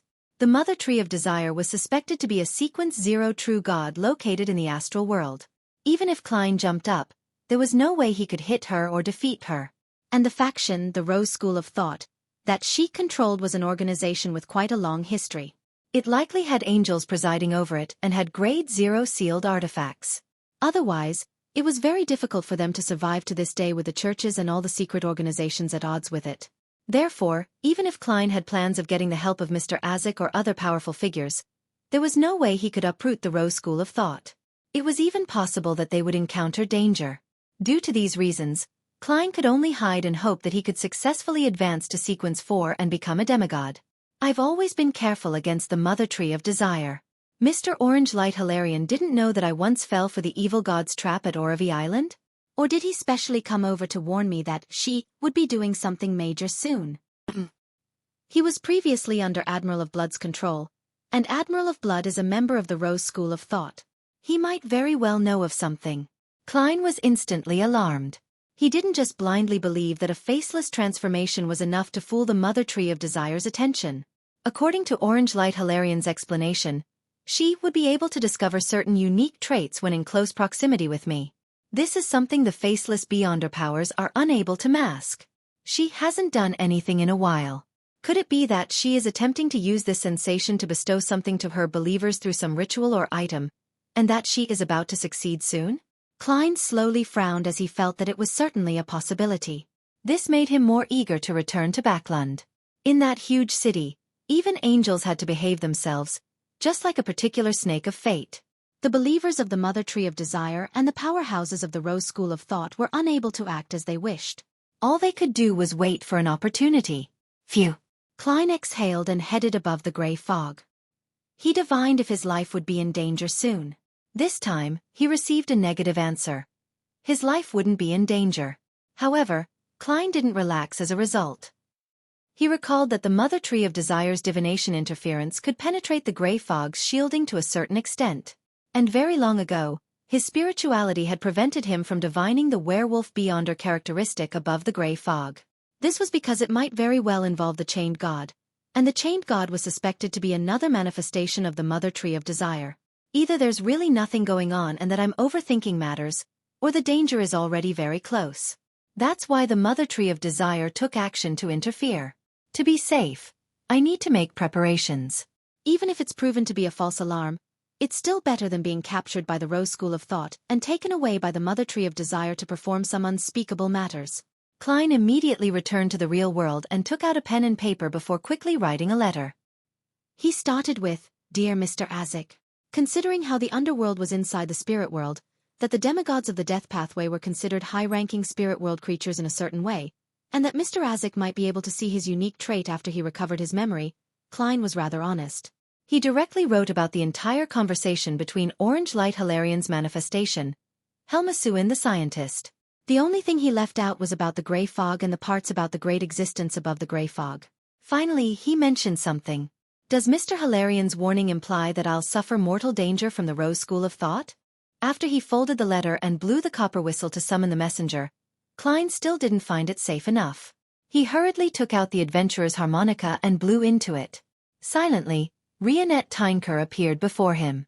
Each of the 4 heads with blonde hair and red eyes rotated and said, "There's no letter. I have something to discuss with you." Klein forced a big smile. He handed over the gold coin he received from Anderson and said, "This is the fee for the summoning." One of the heads, Rionette Tynker, held bit onto the gold coin. The 2 other heads that didn't get the chance to speak asked, "What is it? I might face a certain degree of danger soon. I wonder if it's possible to summon you for help." Klein tried his best to make his eyes look sincere. The 8 eyes on Rionette Tynker's forehead darted around as they said, "Yes, pay 10,000 gold coins." 10,000 gold coins. That's 10,000 pounds. Klein turned agape as he said with a wry smile, "I don't have that much money." Rionette Tynker's 4 heads spoke one after another. "You can pay by installments." Klein was surprised that his messenger kept with the times. After 2 seconds of shock he said, "All right." Rionette Tynker didn't say anything else as her 4 heads nodded simultaneously before disappearing in front of Klein and returning to the spirit world.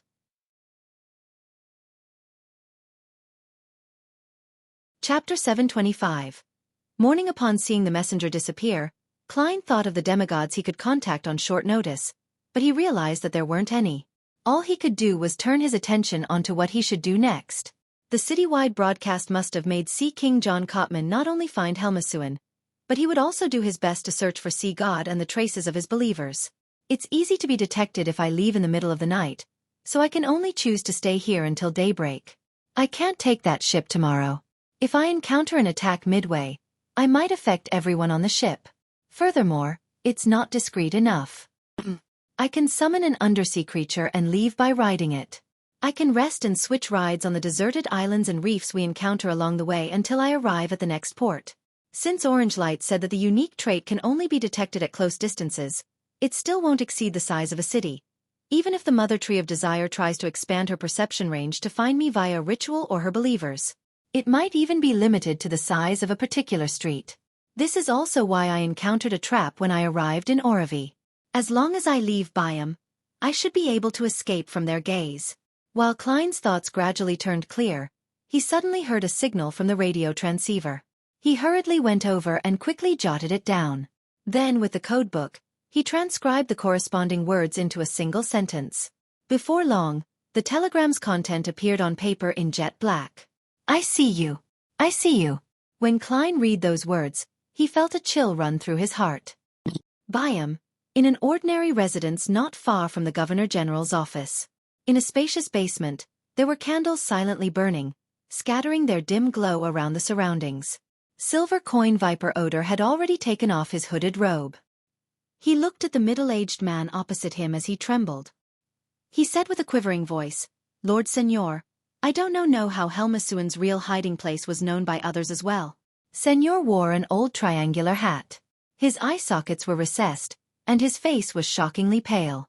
He looked more like an evil spirit than a human. He raised his hand to stroke the 2 black mustaches above his lips as his light brown eyes coldly swept across Odor's face. In response, the well-known adventurer couldn't help but lower his head. After observing him for a few seconds, Admiral of Blood in his white trousers and red coat said with a deep voice, "Less than 3 minutes after that telegram was sent, it was spread across the entire city. And the message spread was part of the telegram. I suspect that another faction has begun paying notice to radio transmissions, and they had obtained our codebook from Old Quinn." Yes. It has to be the case." Odor hurriedly echoed, hoping that Admiral of Blood wouldn't pin the loss of Helmasuin as him being inept. He knew very well that this pirate admiral was cruel to subordinates who made mistakes. Senor swept his gaze at Odor and sneered. "Regardless, you failed. If not for you and your mistress giving me plenty of joy, I would have gotten you to dig out your intestines. Send a telegram. Tell that listener who might or might not exist that I can see him. Let him spend the night in horror and unease. This is the only thing you need to do now." Upon hearing that, Oda immediately heaved a sigh of relief. He glanced at Admiral of Blood in trepidation and the bloody altar behind him before reverently replying, "Yes, Lord Senor." He felt that he would have become part of the sacrificial items just moments ago. After Oda retreated out of the basement, Senor turned his head to look at the altar covered with human heads, organs, limbs, and blood. He said in a manner even more reverent than how Oda treated him, "Lord Shanks, has the ritual succeeded?" "Yes. All that's left is to wait for God to respond." A cold, unfeeling voice sounded from the drooping curtains around the altar. Then, the curtains seemed to possess life as they rolled up on both sides, smoothly forming a knot before landing in the middle of the altar. A somewhat translucent figure appeared by the side of the altar at some point in time. His skin was slightly brown, and his wrinkles formed deep crevices. His white, thinned hair was like leaves in autumn, as though they had lived for many, many years. He humbly fixated his gaze at the candlelight with his brown eyes. Senor didn't dare say a word as he stood beside Lord Shanks, awaiting for any changes to happen to the altar. Suddenly, the candle's flame was dyed with all kinds of colors. Each color seemed to correspond to the different desires of an observer. The heads, organs, limbs, and blood on the altar moved by themselves as they stacked up together, forming the state of a melted candle. Before long, they formed a tree of flesh and blood that wasn't too tall. Its surface was uneven, resembling the shell of a walnut. Plop, plop, plop. The interior of the tree of flesh and blood seemed to have a heart beating forcefully with strength. When Senor was about to succumb to the din, the tree of flesh and blood instantly withered, rotting into slosh and collapsing. There was a tiny, flesh-colored, moist, sticky ball left behind. Soon, the tiny ball grew 4 limbs and a head, turning into a palm-sized humanoid creature. Its face didn't have any eyes, nose, or ears, other than a pinhole-like mouth. In its mouth, grayish-white fog spewed out before converging back in. It repeated several times without stopping. The elder named Shanks devoutly and passionately chanted the name Mother Tree of Desire, and reached out to grab the strange tiny figure. Silently, all the candlelights were extinguished, but to a wraith who had night vision, this didn't affect them from seeing things.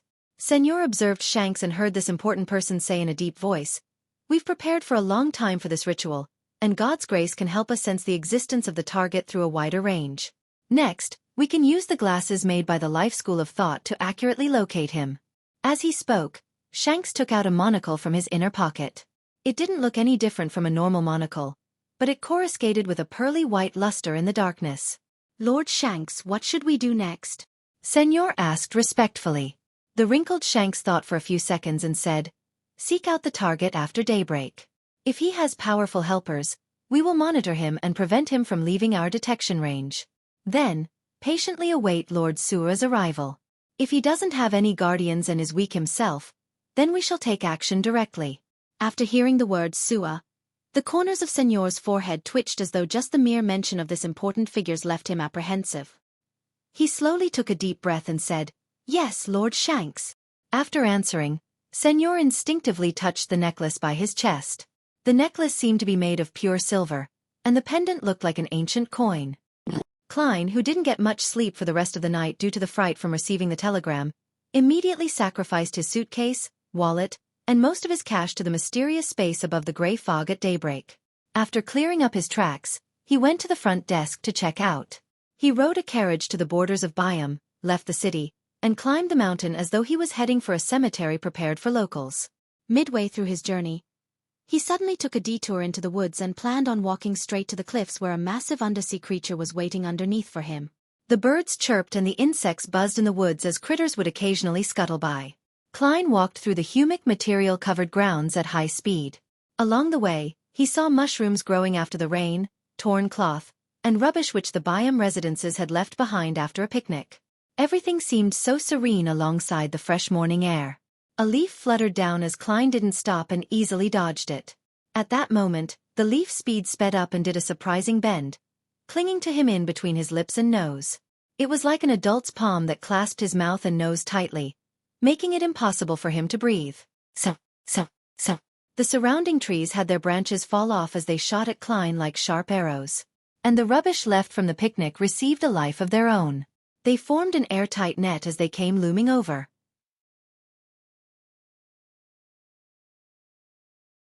Chapter 726. Preparations are very important. Suddenly, Klein had a familiar feeling. It felt like every tree, every leaf, every rock, every blade of grass wanted him dead. Upon seeing the rubbish comprising of fragments and paper lunge at him in a strange web, his body suddenly collapsed into a paper figurine. So. The arrow-like branches impaled the paper figurines and landed into the distance. As for the strange net, it immediately enveloped everything within into a ball as it gently squirmed. Klein's body appeared to the side about 8 meters away. He knew that the attack he was worried about had finally descended upon him. He didn't make any observations or show any hesitation. Raising his right palm, he reached into his pocket and pulled out the adventurer's harmonica. The situation he had encountered had made him realize that the attacker was likely a demigod from the Rose school of thought. It was an enemy he was currently unable to defend against. The one who had been pursuing Sharon back then gave him a similar feeling. At this moment, the paper figurines in his pocket suddenly flew out as they plastered over his face, one after another, layer after layer. At the same time, Klein's sleeves automatically tightened as they bound both his arms, preventing his palms from reaching down. His Taraba shirt and brown jacket were tightening like a bear giving him a hug. In seconds, he was bound on the spot by his clothes, trousers, and shoes. His face was covered with paper figurines, as his ribs were on the brink of fracturing. He found it abnormally difficult to breathe. Klein was mentally prepared and was equipped with rich combat experience, so he didn't panic. His right thumb and middle finger, which weren't affected, touched each other as he snapped his fingers. At his ham, scarlet flames immediately soared up, burning the tightly bound trousers clean before spreading upwards and downwards. Seizing this opportunity, Klein bent his knees and jumped up with great difficulty, like a cannonball that weakly fell to the ground moments after being launched, as he lunged to his right. In midair, he snapped his fingers again. This time, the sleeve by the right arm joint was ignited. As for the spot where he was originally standing, the green weeds suddenly withered as the blackened ground suddenly turned white as if it had been weathered by the elements. This attack was silent and deadly, without any forewarning. Klein knew that his enemy was powerful and that staying in the same spot would likely result in him suffering an attack he couldn't resist. Therefore, he first removed the influence on his legs. If he hadn't done so, he would have already been heavily injured and lose his ability to do combat. He might have even perished. With a smacking sound, 2 spots around Klein's sleeves ignited.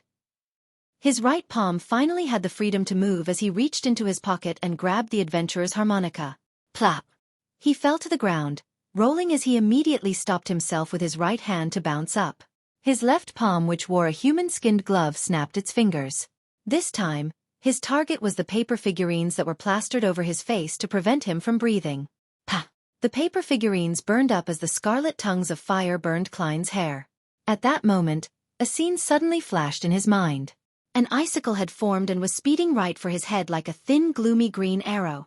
Due to its speed, it was translucent itself, making it usually impossible to discover it.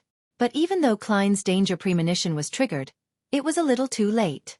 This was because his clothes were still affecting his mobility. It was too late for him to dodge the attack. A thought flashed through his mind as he barely bent his back. His upper torso was bent backward, and he moved quite significantly to his right.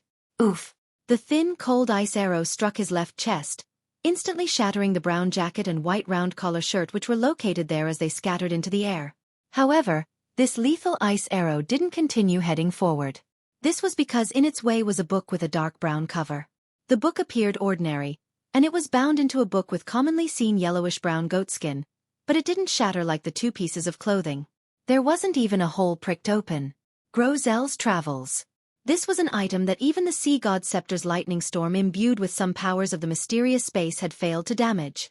Last night, the telegram of "I see you" gave Klein such a fright that he undoubtedly reinforced his protective countermeasures. He prepared every method he could think of. Apart from hiding the book at his vital spot, his other pocket had the iron cigar case which stored the influence of the corrupted true creator. Once things went bad, he would dispel the wall of spirituality, throw out the item, and see if it would draw the attention of the true creator. He hoped that he would send his powerful subordinates to make the situation more chaotic. He knew that even evil gods like the true creator hated the mother tree of desire. After withstanding the ice arrow, Klein fell to the ground while somersaulting to the side. He then brought the adventurer's harmonica to his lips and blew hard into it.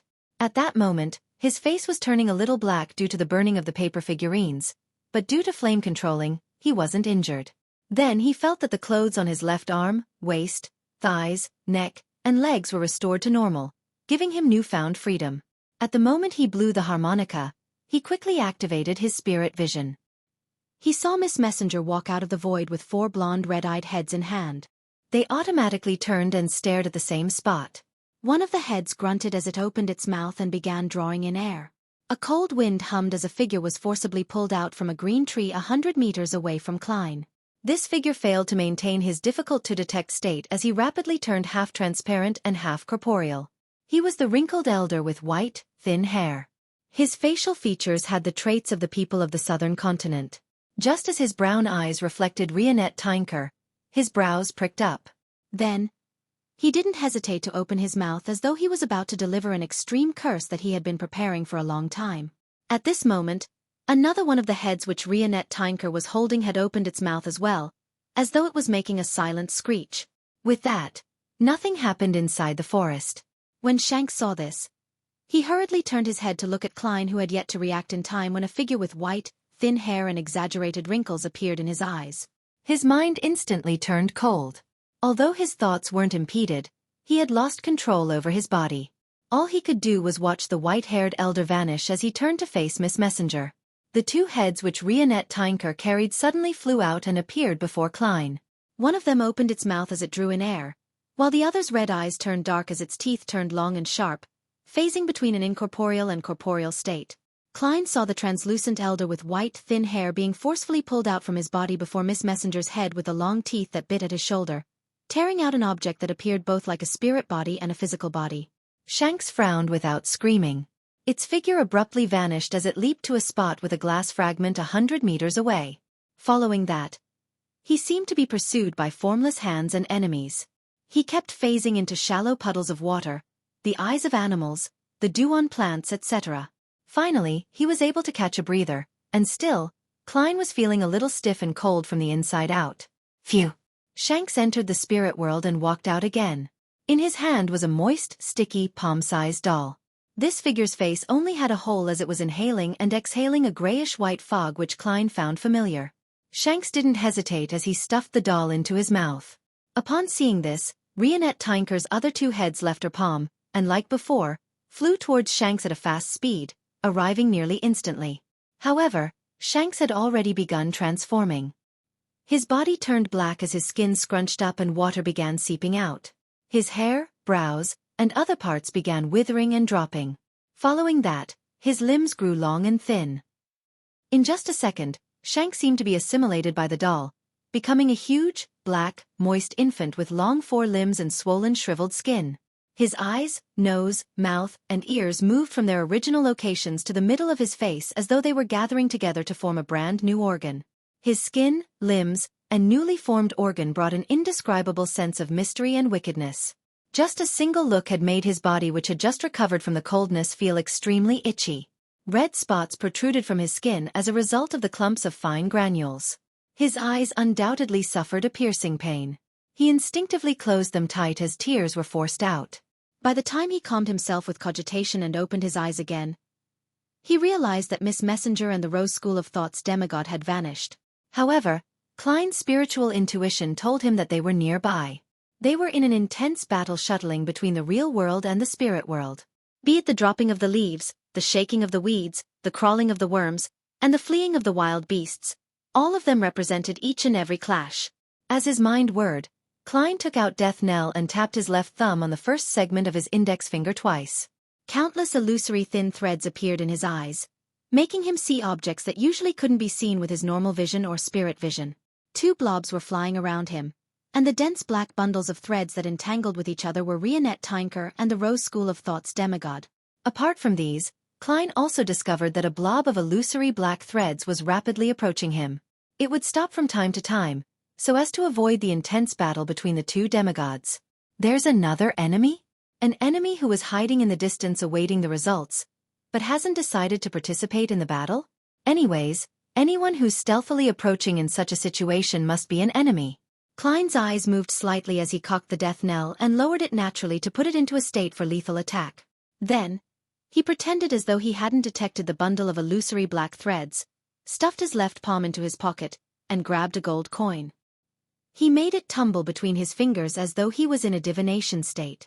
He was doing this to disrupt the approacher's spiritual intuition for danger. After losing his paper figurines, this was the only method he had. After patiently waiting for 2 seconds, when the other party was within shooting range, Klein's eyes turned solemn as he suddenly raised his right hand, aimed, and pulled the trigger. Chapter 727. Lucky One Thud. The black revolver with a slightly long barrel recoiled backward as a pale golden beam shot out, heading straight for the spot where the target was about to arrive at. However, the illusory black threads suddenly stopped as though they were observing something. From his condition, it didn't appear like he had sensed the arrival of danger, but he had his attention attracted by something else. A grayish-white rabbit leaped out the thick grass and fled far away as the tree standing in front of the blob of illusory black threads collapsed due to the gunshot. At the height of a human, a gigantic and irregular hole and a raging pure fire appeared at the tree's trunk, directly splitting it from the middle. Death Knell's might was equivalent to a small-caliber cannon, and its penetrating powers were even more potent. The blob of dense, illusory black threads was clearly given a fright as it instinctively disappeared from where it was, appearing on the surface of a nearby puddle of water. Inevitably, his figure was outlined. He had a pale face with deep recessed eye sockets and light brown eyes. He looked to be in his 40s, had a double mustache above his lips, and wore an old triangular hat. Klein was no stranger to the man, as his bounty notice often appeared before his eyes. Step by step, they were stacked into a clear image. Admiral of Blood Seigneur. Just in loan alone, his bounty was worth 42,000 pounds. He had long infiltrated Biome. Was it to take away Tyranny von Helmasuin? After this scientist passed away due to being discovered, he joined the Rose School of Thought's mission to target me? I seem to have an additional weakness, but before it's triggered, I've no way of knowing what it is. As his thoughts raced, Klein saw Seigneur's figure disappear once again. However, the traces of Admiral of Blood's existence was rather obvious. The blob of illusory black threads of his was like a firefly in the darkness. It wasn't difficult to identify him at all. The blob of illusory black threads circled around him with the aid of the morning dew, glass fragments, and water puddles that had frozen for some reason. Jumping again and again from one medium to the other, the gap between the two soon narrowed. Klein didn't wait on the spot. Instead, he quickly moved but only slightly shifted his position so as to prevent the Rose School of Thought demigod, who was engaged in an intense battle, from attacking him in passing. Seigneur's performance made him understand one thing. A wraith's ability to possess someone to directly control their body requires them to enter a certain range. Previously, although the Rose School of Thought demigod was able to accomplish it at further distances, he hadn't done so, perhaps out of contempt or for fear of any accidents. It could be confirmed that Seigneur was a Sequence 5 wraith. Klein kept changing his location, and he awaited the opportunity when the distance between them was more suitable. Just as Admiral of Blood's speed slowed down slightly, and he was about to possess his target from a distance, Klein's left glove suddenly turned deep black, as though it was formed layer by pure particles. Following that, he said a word filled with foulness, a word that came from the devil language. Slow. Seigneur had sensed it and changed his position before Klein could even open his mouth. But everything within an 8-meter radius came to a halt. His evasive maneuver had failed to show any effects. It was an area of effect attack. Seigneur's figure suddenly became slow. He once again outlined his figure in the real world as Klein raised his iron-black revolver, cocked it, and placed his target in his sights.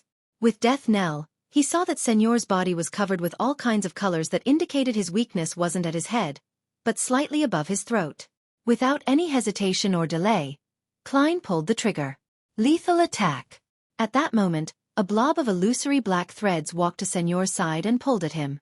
Admiral of Blood immediately moved diagonally as the golden bullet grazed past his neck, striking a boulder and shattering it. A golden flame burst from Seigneur's neck as it jerked his head up and opened his mouth. A sharp shriek blasted out and entered Klein's ears, causing his mind to hum as his body came to a temporary halt.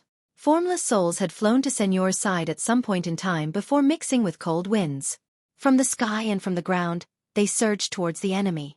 In each of Klein's eyes, a pale-looking man with a red coat and triangular hat quickly appeared and took form. Pah! Klein snapped his fingers as his body was instantly enveloped by scarlet flames. He disappeared from his location before the wraith was able to possess him. And under a tree that was less than 10 meters away, weeds burst into flames as the flames grew bigger and they soared into the sky. Klein nimbly leaped out from it and raised death knell again.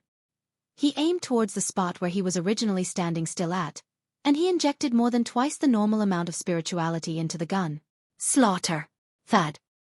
He pulled the trigger as a golden bullet split into countless shrapnel and, with a sacred flame, swept to the region the gun's mouth had aimed at. The formless specters and souls seemed to be swept away by a solar hurricane as they failed to resist and were ignited amidst screaming. Señor knew that a counterattack was in place once his possession attempt didn't succeed. He immediately flashed into a nearby glass fragment in an attempt to evade the incoming shot, but the bullet hurricane brought about by Slaughter was a rather huge range that included that glass fragment. Amidst a huge boom, golden flames struck the sides of the glass without hitting it. With only burn injuries, Señor leaped to another mirror surface and appeared on the surface of a rolling drop of dew a distance away. His body had a rotting wound thanks to the purification powers, but it wasn't anything serious. There's no way he's that lucky, right? Indeed, Señor has a mystical item that makes himself lucky. There are only 3 purifying bullets left. Klein frowned as he agilely ran over as though he was in pursuit. As he knew that he was facing members of the Rose School of Thought, he had changed all the Beyonder bullets in his revolver to purifying bullets that targeted wraiths and zombies. There were a total of 6 bullets, and now, he had already shot thrice. In the first shot, Señor was saved by a rabbit that suddenly leaped out. In the second shot, he was yanked away by the Rose School of Thought's demigod who happened to come beside him. In the third shot, he happened to be in the gap of the fragment amidst the slaughter hurricane, preventing him from suffering too much damage. Klein found this level of luck completely unacceptable. However, Klein didn't wallow in depression. Instead, he turned back into Gehrman Sparrow's appearance and build. This was for him to immediately throw a bunch of sea god domain charms to create a certain commotion once things went south, so as to attract the attention of Sea King John Cotman who was in Byam City. If this sequence 3 demigod were to arrive, he would be facing a Rose School of Thought demigod, a hostile pirate admiral, and an adventurer with a mysterious background who had certain ties with the military. It was quite obvious who he would deal with first. As for Miss Messenger, Klein believed that she could escape into the spirit world in a timely fashion, and was free to choose whether to participate in the battle royale or leave. The reason why Klein didn't escape in the middle of the night after receiving the telegram last night was because Sea King gave him a sense of security. If he were to leave alone, he would definitely be noticed and captured by the Church of Storms. He would be interrogated, making the subsequent developments unpredictable. If he were to stay in his room and await the person who saw him to attack, he had a chance of struggling until he reached the streets, allowing Sea King to notice it. Faced with an evil operative who was at least a demigod and a Sequence 5 adventurer who was rumored to have ties with the military, there was no doubt that John Cotman would first deal with the Rose School of Thought member. And as a cardinal of the Church of Storms and a high-ranking deacon of the mandated Punishers, he could use various sealed artifacts of the diocese. He could last a moment, even if he faced an angel. At the same time, with the reinforcements from the military, there was a chance for Klein to escape to the sea during the chaos and leave via whale. To his regret, the night remained peaceful after he received the telegram. And once daybreak happened, Sea King would find it difficult to monitor the entire city. Pah! Klein snapped his fingers again, igniting the surrounding trees. This appeared like blooming fireworks around him as they exuded an inexplicable sense of beauty. The reason why he had chosen to pass through the forest to head for the cliff was because this was a place that was suitable for a magician's performance. His figure flashed through the flames as he circled around Señor, avoiding his approach and control. And from the previous experiences and lessons, Señor knew that his target had an area of effect attack and a damaging blow. He didn't dare stay too close to him, and he would pull away and create a gap once he missed an attack. Otherwise, he would use a wraith shriek to affect his target or use his pale green fingers to aim at his target. Unfortunately, the latter could only extinguish flames and wither vegetation. There was no way to pinpoint Klein's location.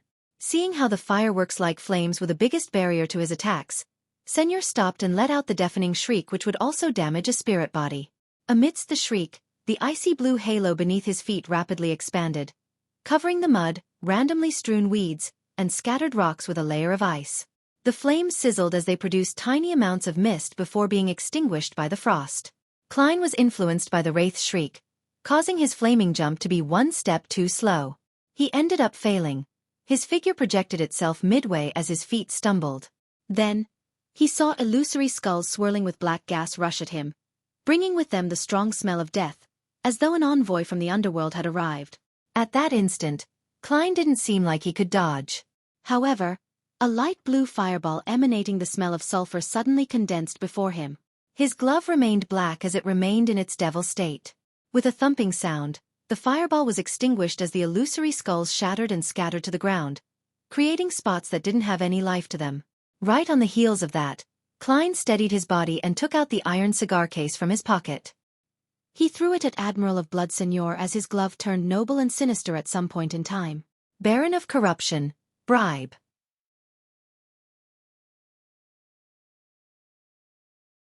Chapter 728. Triple Combo Seigneur obviously wasn't going to bet that the item thrown by his opponent didn't pose a threat. He immediately dodged far away, allowing the iron cigar case which was sealed by a wall of spirituality to fall to the ground. Then, he opened his mouth once again and produced a shriek. A roar that seemed to come from the depths of his own spirit body made Klein experience excruciating pain in his head. Even though he often suffered from the ravings of existences like the True Creator and Mr. Door, and was rather resistant toward such attacks, it was impossible for him to not pause momentarily. He felt his nose burning as though a capillary had burst. However, with his resistance combined together with bribe, the effects were reduced. It made his momentary pause only last for an instant, and this was something Seigneur had no idea of knowing. Therefore, Klein pretended as though he hadn't recovered as he revealed his weak state, waiting for the enemy to fall into his trap. In an ordinary battle, as a wraith was able to jump through mirror-like mediums, making it impossible to determine that location ahead of time, it made it impossible to maintain a 5-meter distance from his opponent, even if he created flames and repeatedly used it to achieve phasing. It caused his spirit body thread's controlling ability to be disrupted momentarily after there were any significant effects. For this, he planned on taking a little risk. He made his opponent fall for a trap he planned, so as to quickly end the battle and escape to the cliff. Seeing his target appear dazed due to the repeated shrieks, Seigneur didn't hesitate to make his aura turn deep. Admiral of Blood's contracted figure rapidly appeared in Klein's eyes in an abnormally clear manner. This wasn't a reflection of the world, but two tiny figures seemingly coming to life in his eyes. When the wraith's possession was almost close to completion, Klein, with his tattered and charred clothes, unhurriedly extended his left palm as though he was gesturing please as a polite gentleman. Creeping hunger maintained its sinister and noble blackness as it forcefully distorted Admiral of Blood's target. Due to the freezing halo from before, there was frost and crystalline bodies everywhere around them. All of them were equivalent to a mirror surface. On the thin ice, Seigneur with his triangular hat had appeared there. His expression was as though he was at a loss. At that moment, creeping hunger switched to a deep black state as Klein said a word filled with foulness, a word that came from the devil language. Slow. Just as he was about to use the mirror surfaces to phase away, Seigneur instantly froze. His figure involuntarily outlined itself as his body turned extremely rigid. His attempts had failed. As there was no way to repeatedly use slow, Klein made his left glove turn pale as it was tinged with a slightly dark green color. Zombie! The sealing caused by the frost on the ground had once again exacerbated as they rapidly spread to Seigneur's side as they began to spread from his toes to turn him into a completed ice sculpture. With his knowledge that wraiths had a very strong resistance to the cold, Klein didn't let his guard down or waste any time. He made creeping hunger transform as if it was gilded. The illusory black threads in his eyes were hidden away as two blinding silver bolts of lightning shot out from the innermost depths of his eyes. Interrogator's psychic piercing. In his usual state, Seigneur's fusion of spirit and flesh typically wouldn't be significantly affected. He could even cause the attack to backfire on his opponent. However, having just recovered from slow, he found himself sealed in ice. All he could do was resist the formless bolt that targeted his spirit body. His mind felt as though a blade had penetrated it as it twisted. The pain spread through his body as he temporarily lost all reason. By the time he regained his lucidity and prepared to make continuous leaps to open up a distance, the cold adventurer opposite him opened his mouth once again. Slow. Dog's hit. Señor's actions turned sluggish and impeded once again. Then, without any surprises, he suffered from the 2 follow-up attacks of Ice Stun and Psychic Piercing. When he barely escaped again, the black-haired, brown-eyed Gehrman Sparrow opened his mouth a 3rd time with a deadpan expression. Slow. Señor was enraged as he reeled in despair before finding himself stuck in a perpetual cycle. As for Klein, who had kept his opponent in place 3 times, was beginning to control his opponent's spirit body threads. In fact, the most effective solution for when his opponent was unable to escape was to take the opportunity to use Death Knell to deliver 2 or 3 lethal attacks. But his past failures had told him that his enemy had a mystical item that allowed him to be lucky. An overly direct and lethal shot might very well lead to an accident, resulting in some undesirable effects. It was precisely because of this that he decided to gradually proceed in the proper order by controlling Admiral of Blood's spirit body threads. Time quickly passed. As Klein ran around Señor to dodge the possible attacks from the Rose School of Thought demigod, he controlled Señor's spirit body threads, and he slowly reached the state of gaining initial control. 3 seconds. 2 seconds. 1 second. Señor's thoughts instantly turned sluggish as though every part of his body was rusting. Klein no longer had the strength to use creeping hunger again. He continued deepening his control as he began walking at an adequate speed. No. I can't let this continue. Thoughts slowly moved through Señor's mind as a translucent icicle condensed in front of him. It was dyed with a gloomy green as though it was showing its respect to the surrounding forest. As for Klein, who had witnessed his opponent's series of slow actions, he unhurriedly retracted his left hand and took out Grozel's travels from his chest and braced himself. So, the icicle finally shot out, seemingly heading for Klein's chest, but it suddenly changed directions midway as it flew diagonally upwards. This adjustment should have been a sudden lethal blow, but as Señor's thoughts had been slowed down significantly, the order received by the icicle had only happened when it was almost reaching Klein. This made the sudden change insufficient to catch Klein by surprise as he shifted Grozel's travels and easily blocked the attack. Señor's expression turned pale again. After a few seconds of thought, he slowly opened his mouth in an attempt to let out a wraith's shriek. Having already prepared himself, Klein spoke first. Bang! An air bullet quickly shot out and struck Señor in the mouth, throwing his head backward as teeth fell. The shriek was left stuck in his throat.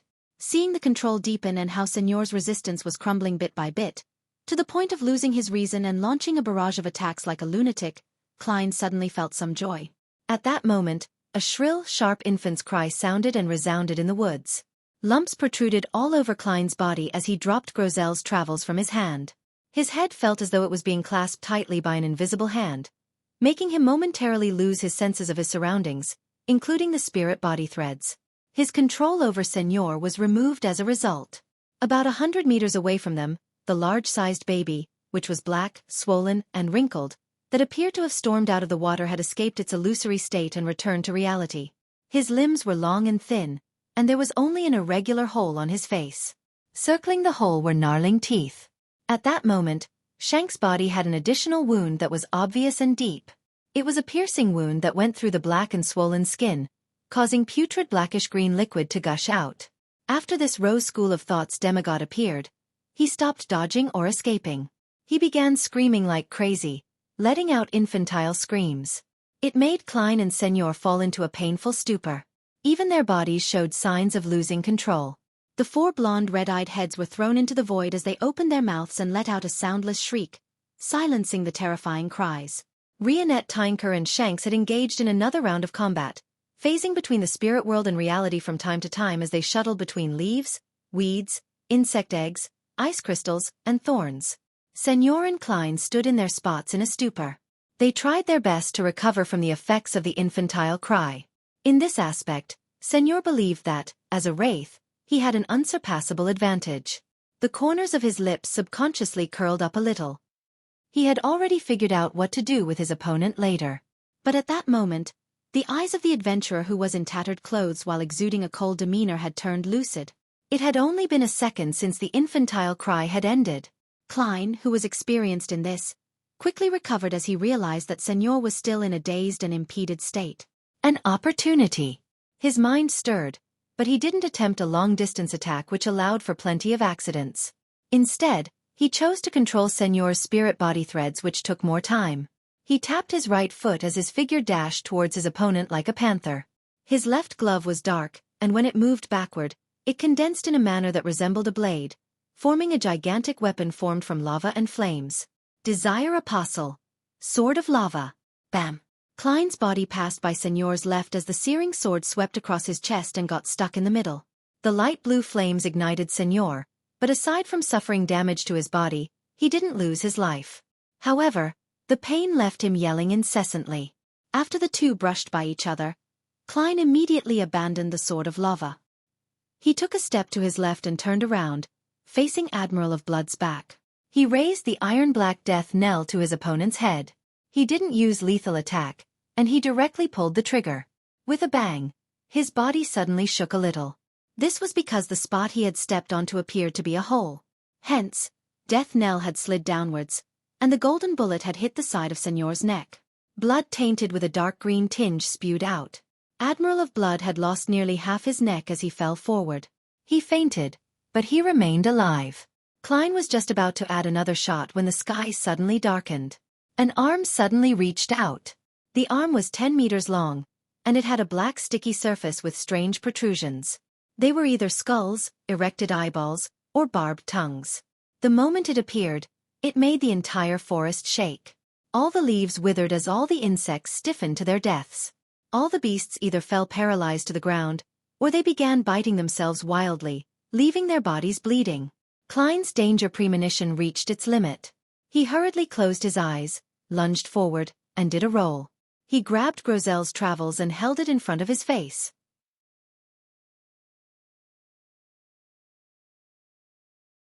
Chapter 729. Chaos. The entire forest was withering as though an entity that was bringing about destruction to everything was about to descend. Just as the arm was about to fully extend, a thick bolt of silver lightning smote down from nowhere, illuminating the entire mountain. The sizzling sounds chained together as a cage only spoken in myths enclosed around the black sticky arm. Dark clouds quickly converged together in the sky, forming brows and a mouth, as though a face was hidden within. In Byam City, the huge commotion was noticed by Sea King John Cotman.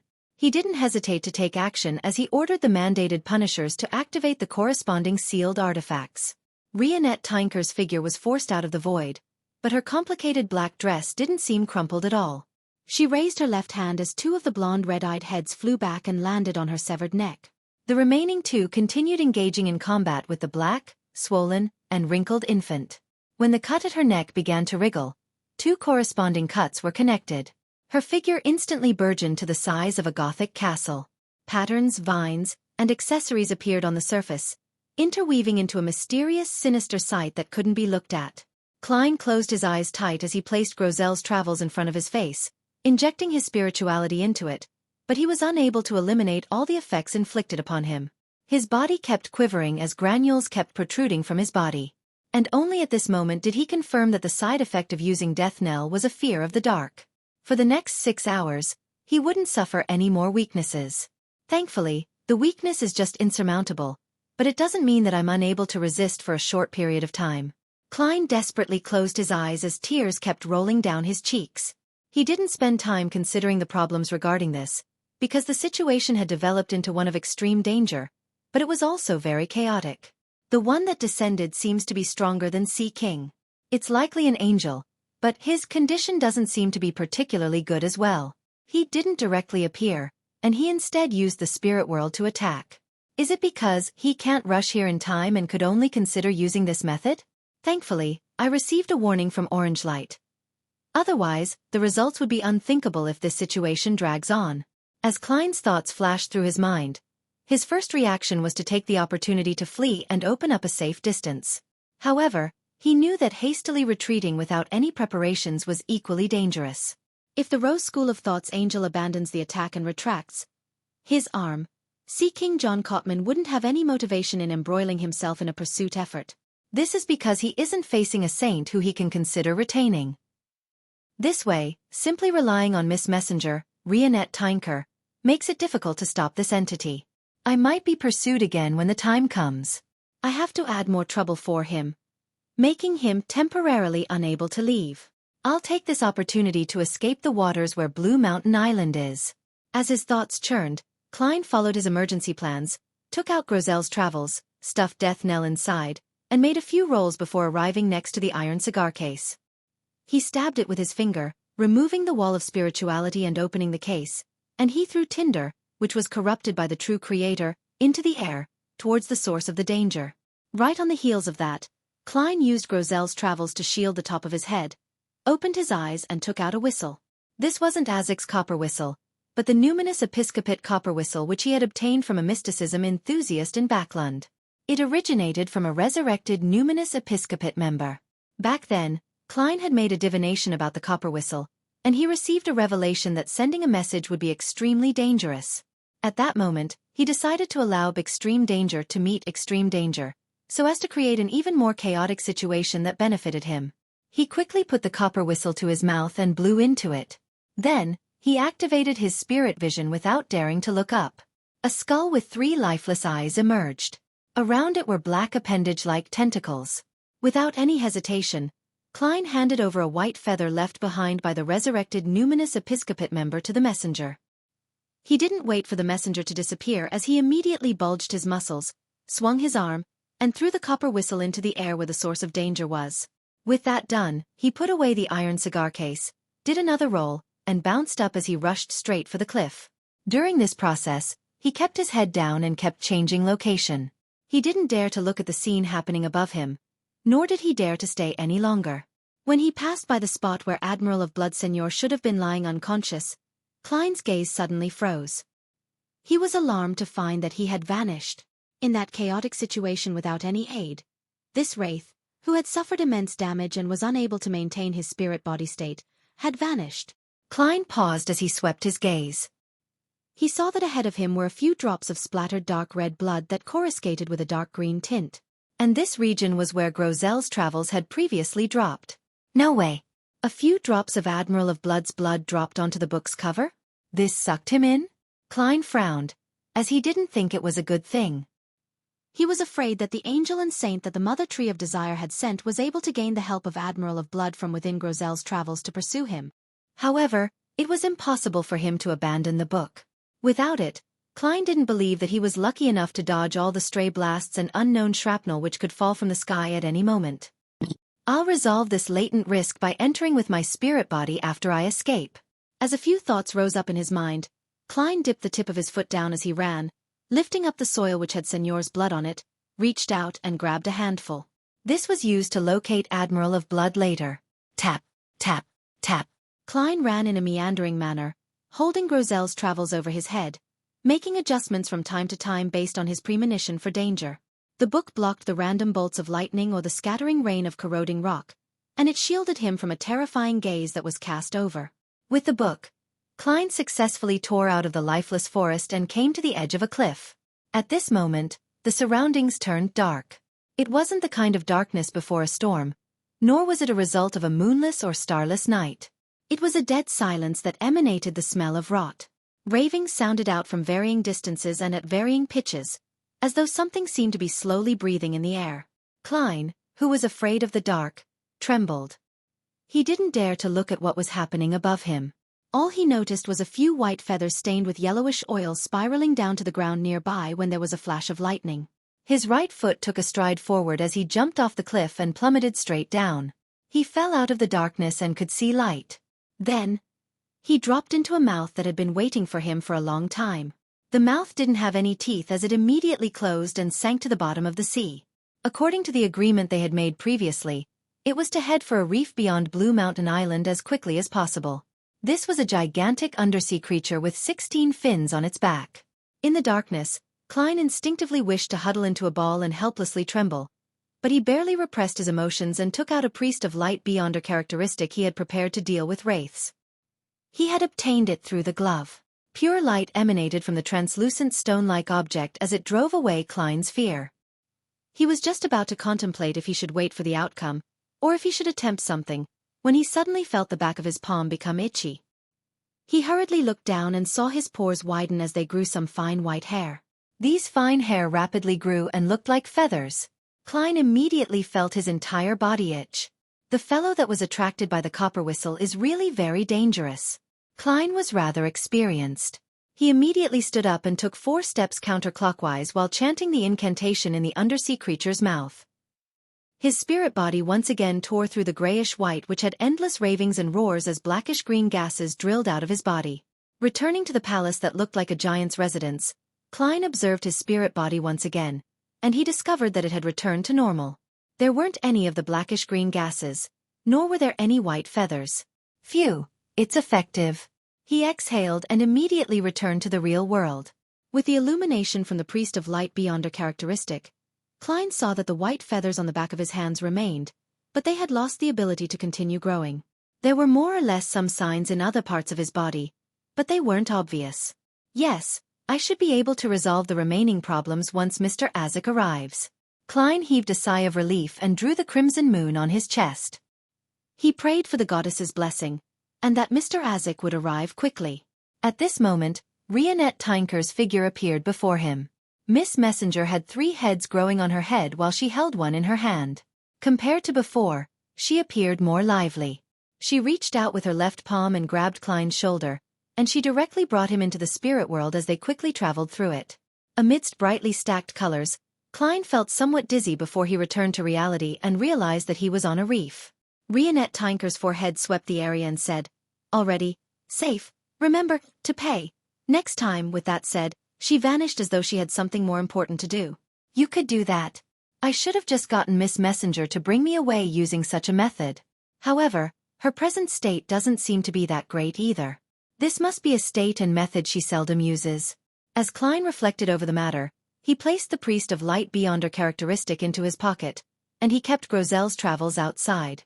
Just as he was about to size up his surroundings to figure out where he was, another arm reached out and grabbed his shoulder. Klein jumped in fright as he hurriedly turned his head, only to discover that Mr. Isaac had arrived. Isaac grabbed his shoulder and pulled him into the spirit world once again. They rapidly moved through the brightly stacked colors. "Actually, I'm already safe." The corners of Klein's mouth twitched, but he didn't say those words.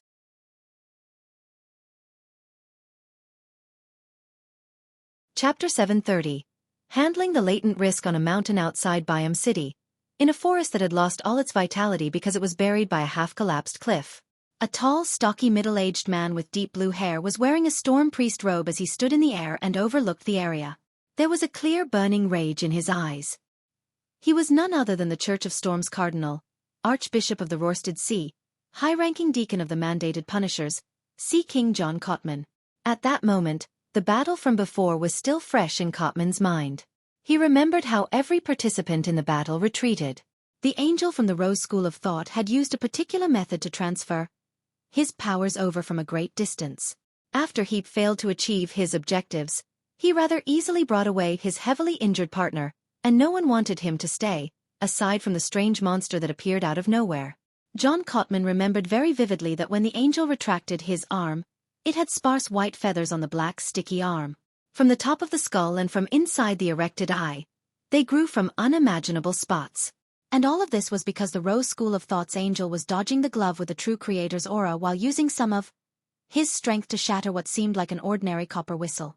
Shortly after the sinister and strange spirit world creature engaged in battle with the angel, it voluntarily retreated into the depths of the spirit world, preventing John Cotman from pursuing it. The Aurora Order Saint who had opened a door of teleportation didn't participate in the battle. After observing the situation in puzzlement, he picked up the glove with the true creator's aura, and he opened the door to leave before the battle ended. The strange monster that was summoned because of the copper whistle didn't have a fixed form. He was like the manifestation of death itself. He was like a mist that filled the surroundings but had many feathers with yellowish marks on it. His target was obvious: the angel of the Rose School of Thought. Before the latter escaped, he had also vanished from the area as though it were in pursuit of his target. But even so, John Cotman, who had taken a sealed artifact from the city and rushed here, still felt uneasy. It felt like suddenly jumping forward while on his long journey towards death. The only person without any godhood had fled the scene before John Cotman arrived, and he was nowhere to be found. However, John Cotman recognized him. He was an adventurer who had killed a Sequence 5 Desire Apostle, making him qualified to have his information placed on Sea King's desk. Although this wasn't something that he needed to pay great attention to, John Cotman, who had experienced the Seafarer sequence, still remembered the relevant information. He cast his gaze towards the cliff and looked down at the crashing waves as he muttered a name. Gehrman's sparrow. On an island in unknown waters, Klein and Azek's figures were rapidly outlined on the shore. Klein was just about to speak when the hat-wearing, bronze-skinned Azek's eyes suddenly turned dark, as though it was connected to a silent and dark world. He grabbed the air with his right hand, and all the undeveloped white feathers flew out and curled into a bundle, landing in his palm. With a gentle squeeze, all the strange feathers vanished as though they had turned into food for the silent world in his eyes. Mr. Azek, this was brought about by that numinous episcopate whistle. Klein first pointed out the matter before explaining in detail. The situation was somewhat pressing, and to make the situation even more chaotic, I blew that copper whistle and gave that feather to the messenger. Then, a similar feeling from the underworld descended. I didn't stay, and I immediately left the area, but I still had these feathers on my body. Azek, with his soft facial features, nodded gently and said, I sensed it from afar. It shouldn't be an ordinary high-sequence beyonder. I suspect that it's a byproduct of the numinous episcopate's artificial death project. Is that so? So it succeeded in holding back that rose school of thought angel? Klein thought in joy. Azek looked around and continued, I still have matters that require my attention. This might awaken more of my memories. When all of that is done, I'll look for you again to claim that ring left behind by ancient death. I have a feeling that I might need to make a trip to the Berserk Sea or the southern continent. It's best if you head over to large cities like Backlund or Trier. In those places, the forces the Rose School of Thought can deploy are very limited. They wouldn't dare to act rashly. Of course, it's best that you choose places like Pasu Island where major churches have their headquarters, but this will bring about another type of danger. Azek's last sentence was a joke, just like an ordinary lone gentleman. The experiences of his present life seemed to leave a deep impression on him. Regardless of the portion of memories that he had recovered, he still showed clear signs of his old self. In situations regarding retained memories, the time span of decades shouldn't have much of an influence on the time span of millennia, but from a state of complete memory loss, 2 to 3 decades is enough to remold a person. After Mr. Azek completely recovers his memories, will his many different lives result in him having different personalities? What a profound question. I'll let Miss Justice consider it later and seek advice from the psychology alchemists. As Klein was thinking, he secretly heaved a sigh of relief when he realized that Mr. Azek wasn't delving into why he had a conflict with the Rose School of Thought. Instead, he asked Mr. Azek, do you know anything about the Mother Tree of Desire? Azek shook his head. I didn't even know of her existence before you sent me the letter. You didn't know the Mother Tree of Desire? Klein was taken aback as he switched to asking, then what about the chained god? Azek shook his head again as he said with a smiling sigh, in ancient times she or they might have had other names. That's right. Mr. Azek began the cycle of losing and finding his memories at the end of the 4th epoch. He kept wandering the northern continent, while the Rose School of Thought was born in the early 5th epoch in the southern continent. Klein nodded and didn't ask further. And since Azek had matters which needed his attention, he gave a few words of advice before bringing him to traverse across the spirit world until he arrived at a particular beach on the northern continent's eastern shore. With Mr. Azek gone, Klein looked at the seawater that kept surging towards the shore for a few seconds. He wasn't in a rush to head for the nearby city. Instead, he found an uninhabited cave, set up a simple ritual, and created a wall of spirituality. He sacrificed creeping hunger, death knell, Azek's copper whistle, Grozel's travels, and the soil with Señor's blood to the mysterious space above the grey fog. Then, he walked 4 steps counterclockwise and entered the mysterious space. He took the seat which belonged to the fool, and he summoned a metal bottle. As it was stored above the grey fog, the remnant blood in the tiny bottle didn't coagulate. After wearing his glove and stuffing the other items, Klein poured a few drops and smeared it over Grozel's Travels' dark brown cover. Why doesn't a brand new story start right from the beginning, with the addition of a new character? Klein looked at the book that didn't change its name as he suddenly felt puzzled. Before he had the time to think, his vision turned into a blur, as though there were countless translucent creatures hidden around him. Everything soon turned clear, and Klein found himself sitting on a long wooden chair along the street. This was where he had departed from previously. There's a saving function? Klein joked inwardly as he took out the mud stained with Señor's blood before snapping a tree branch to attempt divination. Following the results he received, he walked out of the city, entered a nearby forest, and found the unconscious Admiral of Blood beside a small stream. At this moment, only about 10 minutes had passed since the battle. The exaggerated wounds, on Señor's neck, chest, and abdomen, were contracting and appeared to have recovered significantly. Such a level of vitality was completely different from a human's.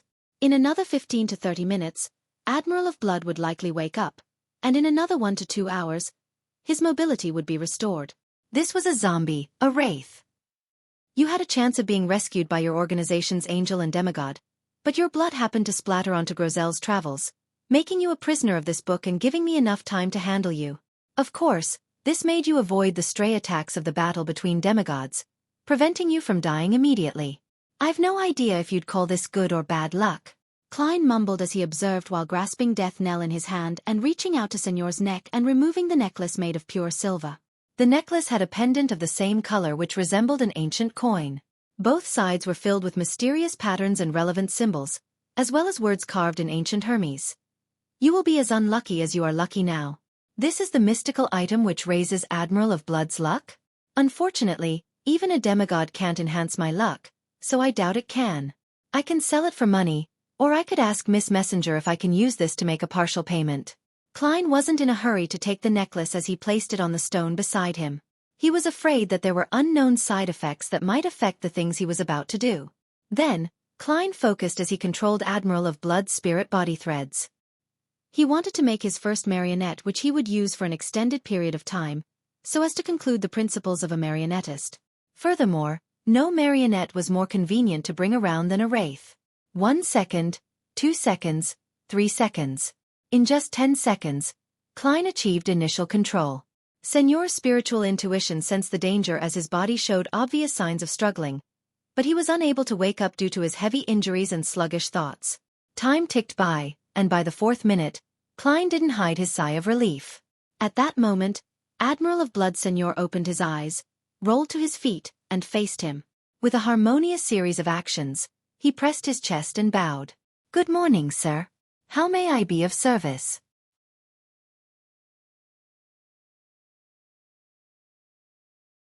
Chapter 731. Gains illusory black threads emanated out of Señor's body and entered Klein's hands. With every jolt in spirituality, it gave a different reaction. In fact, there was no need to use both hands when controlling the spirit body threads. Klein was just accustomed to doing so, as it gave him a feeling like he was truly controlling a puppet. From the looks of it, other marionettists can discover each other's marionettes. The Señor's abnormality can't be hidden from their eyes, so I have to be careful about this. Klein concluded the problems he discovered, and he quickly turned his thoughts back onto Señor. This Admiral of Blood was dead. His spirit body had become a vessel for the marionette, losing any traits that belonged to him. Therefore, many divination methods were ineffective against him. Of course, methods to seek his corpse were still effective. Klein planned on cleansing the wraith in the gray fog before using paper angels to envelop the mirror-like objects that he had possessed before placing him into a cigar case that was sealed by a wall of spirituality, along with Azek's copper whistle. This created a 3-layered interference effect. This way, Klein believed that, even if the Rose School of Thought Angel wished to, it was impossible to use divination to lock onto his position via Admiral of Blood. As for whether the Mother Tree of Desire had left any back doors in Señor's body, he wasn't too worried. This was because if that really happened, she could have mutated Señor during the demigod battle royale in order to deal with him. Based on the situation back then, there was a guaranteed chance of success. Mother Tree of Desire, or should I say, the Chained God, strictly controls its organization's members. It relies on a vow contract and other methods that are ingrained into the soul.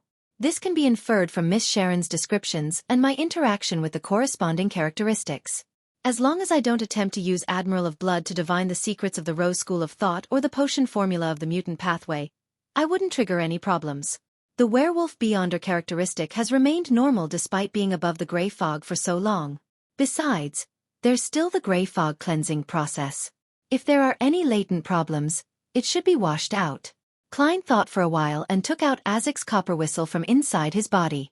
He turned his right wrist and made the side with fewer patterns appear under the sunlight, making it reflect the light.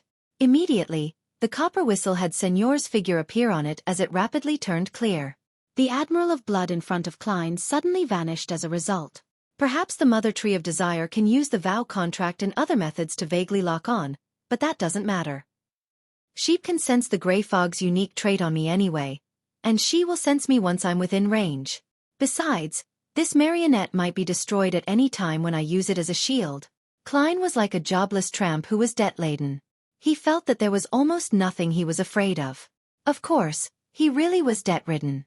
As long as I advance to a demigod and can hide my unique trait, it's fine losing marionettes. Klein surveyed the area as he bent his back to pick up the silver necklace. He took 4 steps counterclockwise while chanting the incantation softly. This time, he hadn't entered via summoning his spirit body, so he couldn't directly return. The grayish-white fog was quickly emanated as hysterical ravings and roars echoed for an eternity. Azek's copper whistle didn't react abnormally, which meant that there weren't any latent problems with Admiral of Blood. Sitting at the end of the bronze table, Klein placed Azek's copper whistle in front of him, making Senor, who was dressed in a dark red coat and old triangular hat, appear. He was like a butler awaiting orders from his master. "Do you have any other items on you?" Klein asked, as though Admiral of Blood was still alive. This was his attempt to act as a marionettist. Following that, he controlled Senor, made him rummage through every pocket as he subsequently took out £325, 16 soli, and 8 pence in cash. There were also 13 gold coins. Apart from that, perhaps due to his frequent act of transforming into a wraith state, Senor didn't carry anything else on him. How poor. As a pirate admiral, you don't even have a single mystical item? Did you hand it over to the Rose School of Thought or your subordinates? Klein seriously considered cashing out Admiral of Blood via the black market. Just in loan alone, he was worth £42,000. Yes, claiming the bounty from loan isn't pragmatic.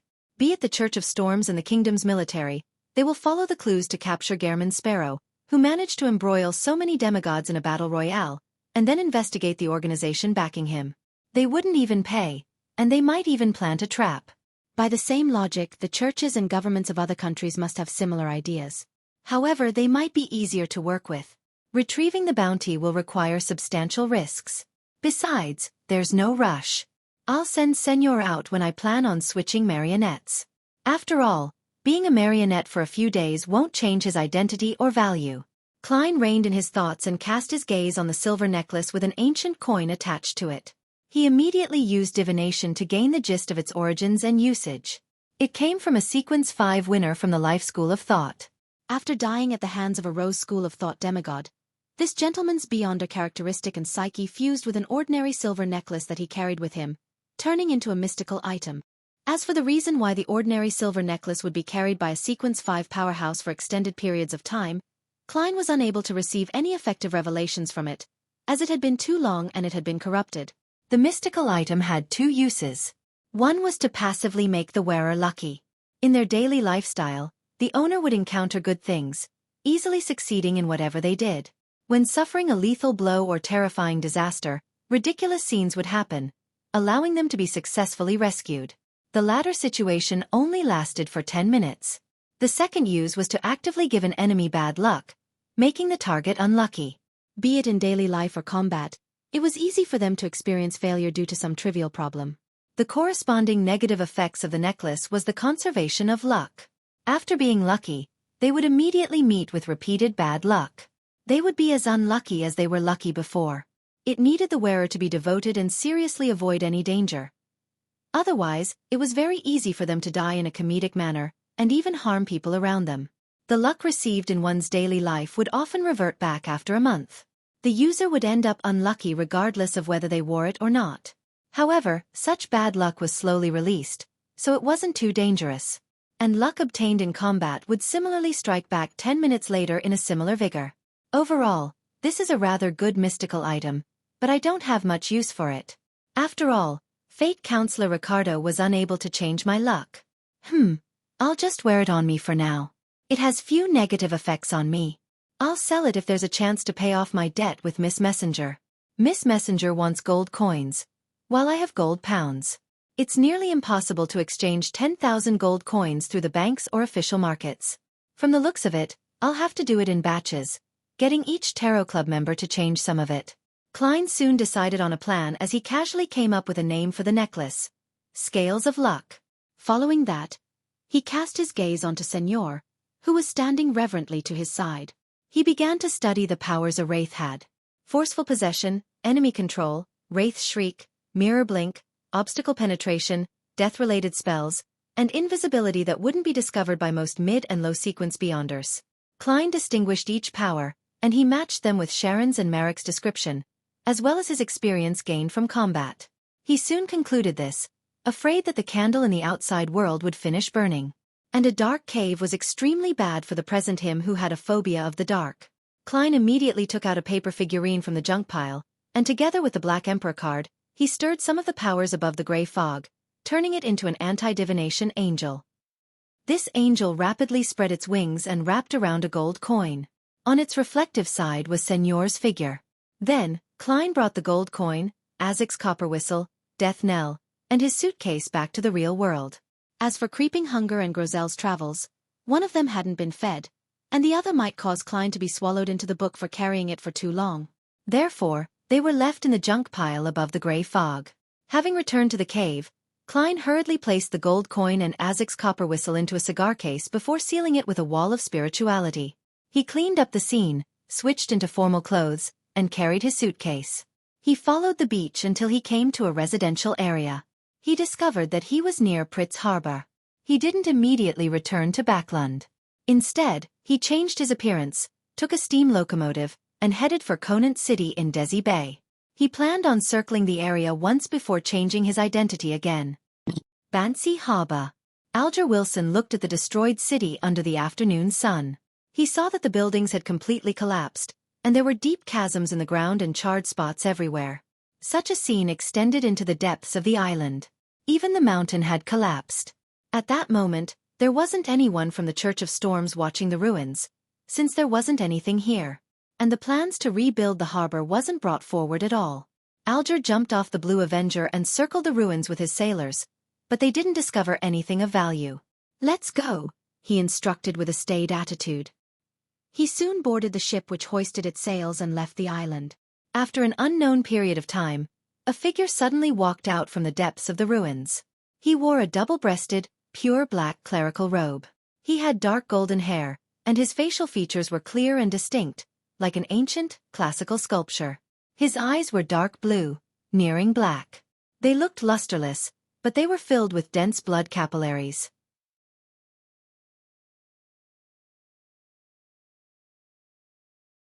Chapter 732. Destination Desi County, Conant City, 67 Red Indus Street. Wearing a commonly seen face in the Lone Kingdom, Klein took a step forward and rang the doorbell. In less than a minute, the door creaked open as a maidservant looked out and asked out of curiosity, "Good evening, who might you be looking for?" "I'm here to find Ma'am Nilu." "I'm a friend of her father, Davy Raymond," Klein answered calmly. Derek Raymond was the nightmare who he had released from creeping hunger. It was a red glove from the Nighthawks, and the first thing on his mind before he dissipated was his daughter, Nilu Raymond. He was very apologetic towards her for not spending time with her while she grew up, making her effectively lose her father when she had already lost her mother. Klein had promised him that he would make a visit to the beautiful coastal city if he had the chance to visit his daughter. Having probed for more information earlier, Klein had gained a general idea about Nilu Raymond's situation. After this girl graduated from grammar school, she worked at the Women and Children Care Foundation, which was run by the Church of the Evernight Goddess. She had a weekly salary of £2.10 solely and was the target of envy by her neighbors. She also inherited an inheritance from her businessman father. As for how much it was, no one knew. They just knew that she was richer than most people from the middle class. Typically speaking, women with such wealth would place great emphasis on their marriage. They would repeatedly select and observe candidates, resulting in their late marriage. However, Nilu had married to a civil servant just a year later. As both parties were believers of the Evernight Goddess, she didn't take on her husband's last name. She continued going by the name Nilu Raymond, and she continued staying at 67 Red Indus Street. After hearing Klein's answer, the maidservant quickly requested him to wait as she entered the living room to report to her mistress. Before long, a woman in a home dress walked to the door. She had black hair and blue eyes. Her face was rather thin, and she was rather pretty. She resembled Davy Raymond. "Good evening, sir. I'm Nilu, Davy Raymond's daughter. May I know when you got to know my father?" Nilu Raymond asked politely but warily. Klein took off his hat and smiled. "I got to know him at sea. It's been several years. Nilu Raymond swept him with a wary gaze and said, "Perhaps you might not know, but he has already passed away." Klein sighed and replied, "Yes, I know. I got to know him through that disaster.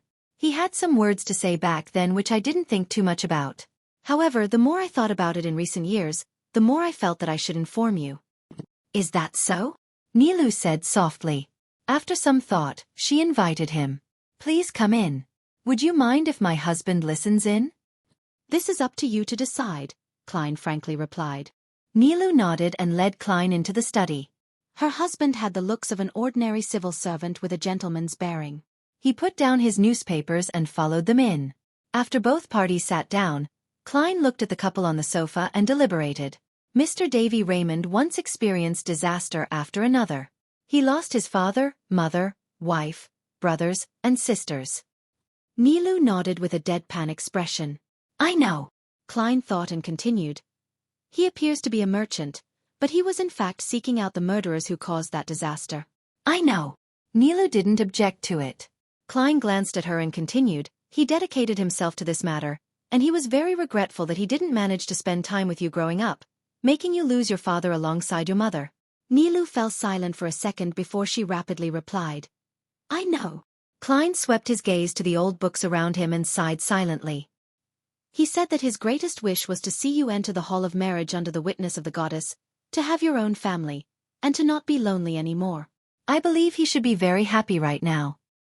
Nilu's gaze slowly moved away from Klein's face as she turned Agape, answering only 2 seconds later. "I know." Klein leaned forward slightly as he clasped his hands. "He said that he might die at sea, and he wanted me to tell you that he died as a result of an accident. All the murderers from before have already been punished.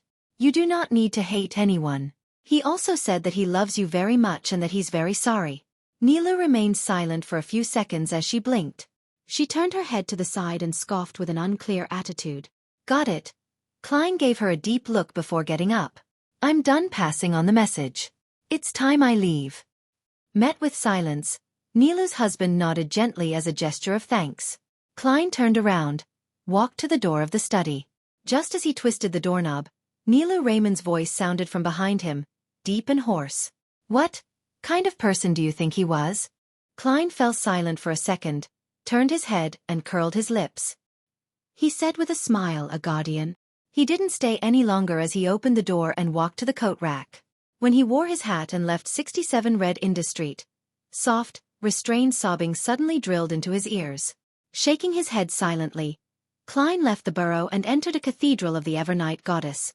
Passing through the dark and serene aisle, he sat in the 7th row from the back. He faced the crimson half-moon and the black sacred emblem filled with resplendent stars. He took off his hat, lowered his head, and held his hands to his mouth, just like the many believers present. While praying silently in the silence and tranquility, time quickly passed. Klein slowly opened his eyes as he gently stood up. At the spot where he sat, he left behind an item wrapped in paper. Klein walked along the aisle and left the prayer hall, going straight to the cathedral's entrance. With his back facing the hall, he wore his hat, raised his right hand, and snapped his fingers. Pa! The paper suddenly ignited where he sat, garnering the priest's attention. When this gentleman rushed over, the flames had already extinguished, leaving behind a dark gem-like item. "This is..." Although the priest didn't know what the item was, his spiritual perception told him that it was very important. When he and the other priests rushed outside the cathedral, the gentleman in a tailcoat and half-top hat had already disappeared. The next morning, through a local black market, Klein had obtained a new identity as he came to the steam locomotive station.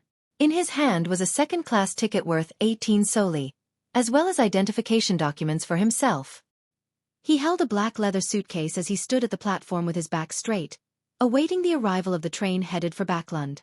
The present him was a middle-aged man who was nearing his 40s. He was slightly more than 180 centimeters tall, and his black hair had a few silver strands. His deep blue eyes were like a lake at night, and he was rather good-looking. He gave off mature and elegant vibes. Looking down at the identification documents, Klein's eyes reflected his present name, Dwayne Dantes. After some thought, he placed the suitcase on the ground, laid it down, and opened it before stuffing all his identification documents inside. Inside the suitcase, There was a black wooden box containing the former lone soldier, Frunzier Edward's ashes. Moments after arranging his suitcase, he heard a whistle. A steam train chugged into the station spewing smoke before it slowed down to a halt. He looked up and cast his gaze forward as he examined it in silence. Then he looked down at his suitcase and whispered, "It's time to return." He then stood straight, carried his belongings, and walked to the open carriage door. Backlund. Sherwood Backlund. 26 Gunstead Street. Benson took off his hat, removed his coat, and handed it to the maidservant. He looked at his sister Melissa, who was glued to her book in the living room. "The entrance examinations are in June. You'll finally experience the pain of studiously studying that I endured back then."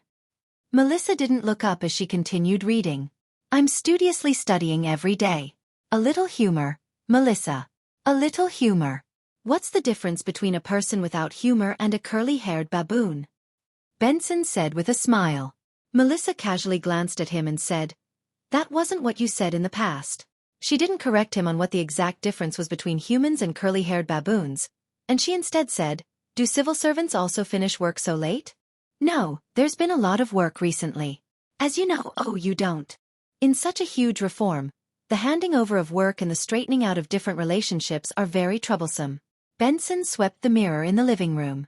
He couldn't help but lift his hand to comb his hair as he said with a look of displeasure, "Although I'm only a low-ranking employee in the Ministry of Finance, that doesn't stop me from having plenty of work. The only thing to be happy about it that I've finally survived the darn probationary period. I'll soon have a weekly salary of £3. Melissa put down her book, and she walked to the dining hall and said to Benson, "It's dinner time." She paused and said very seriously, "I read in the papers that there's something called Donningsman tree sap that has a significant effect on boosting hair growth." Benson's face immediately had mixed expressions. Whoosh. Amidst the whistle, the long steam locomotive chugged into Backlund. Klein picked up his suitcase and once again stepped into the capital of capitals, the land of hope. He discovered that the smog had thinned significantly, and there wasn't the obvious palish yellow colors. The gas street lamps on the platform were already turned on, dispersing the gloominess and darkness. Surveying the area, Klein walked out the steam locomotive station, took the metro and a carriage, and came to a Church of Storms cemetery outside Westborough. Then, he spent a little bit of money and placed Frunzier Edward's ashes into a partition. By then, this lone soldier had already left Backlund for more than 165 years.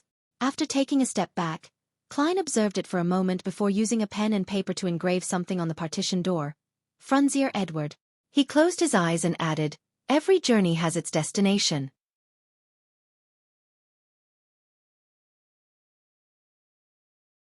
Chapter 733. The return. Under a persistent rain, mingled with the thin fog, the rows of street lamps tried their hardest to shine through the mist. The occasional horse carriage that proceeded down the streets was a common evening sight in Backlund. Apart from these, Klein noticed a few gratifying changes while standing behind the window. Ring. A crisp sound echoed in the air as a two-wheeled mechanical device rushed down the side of the street to the other end of the street. Its frame was black in color, with some parts revealing grayish-white steel. Under the illumination of the street lamps and rain, it sparkled with the beauty of metal. On this device sat a man dressed in a postman's uniform. He kept pedaling with his legs, apparently using a great deal of strength. Behind him was a wooden box that had been painted in green. "It's been promoted very well." The white shirt, black-vested, mature-looking Klein sighed inwardly when he saw this scene. In a few hours within his return to Backlund, he noticed many similar mechanical devices, and they were none other than the bicycles that he had promoted and invested in. From the newspapers, Klein knew that the Backlund Bike Company had done tons of advertisements. It even held a bicycle competition in boroughs like Sherwood and Backlund Bridge so as to garner the attention of others.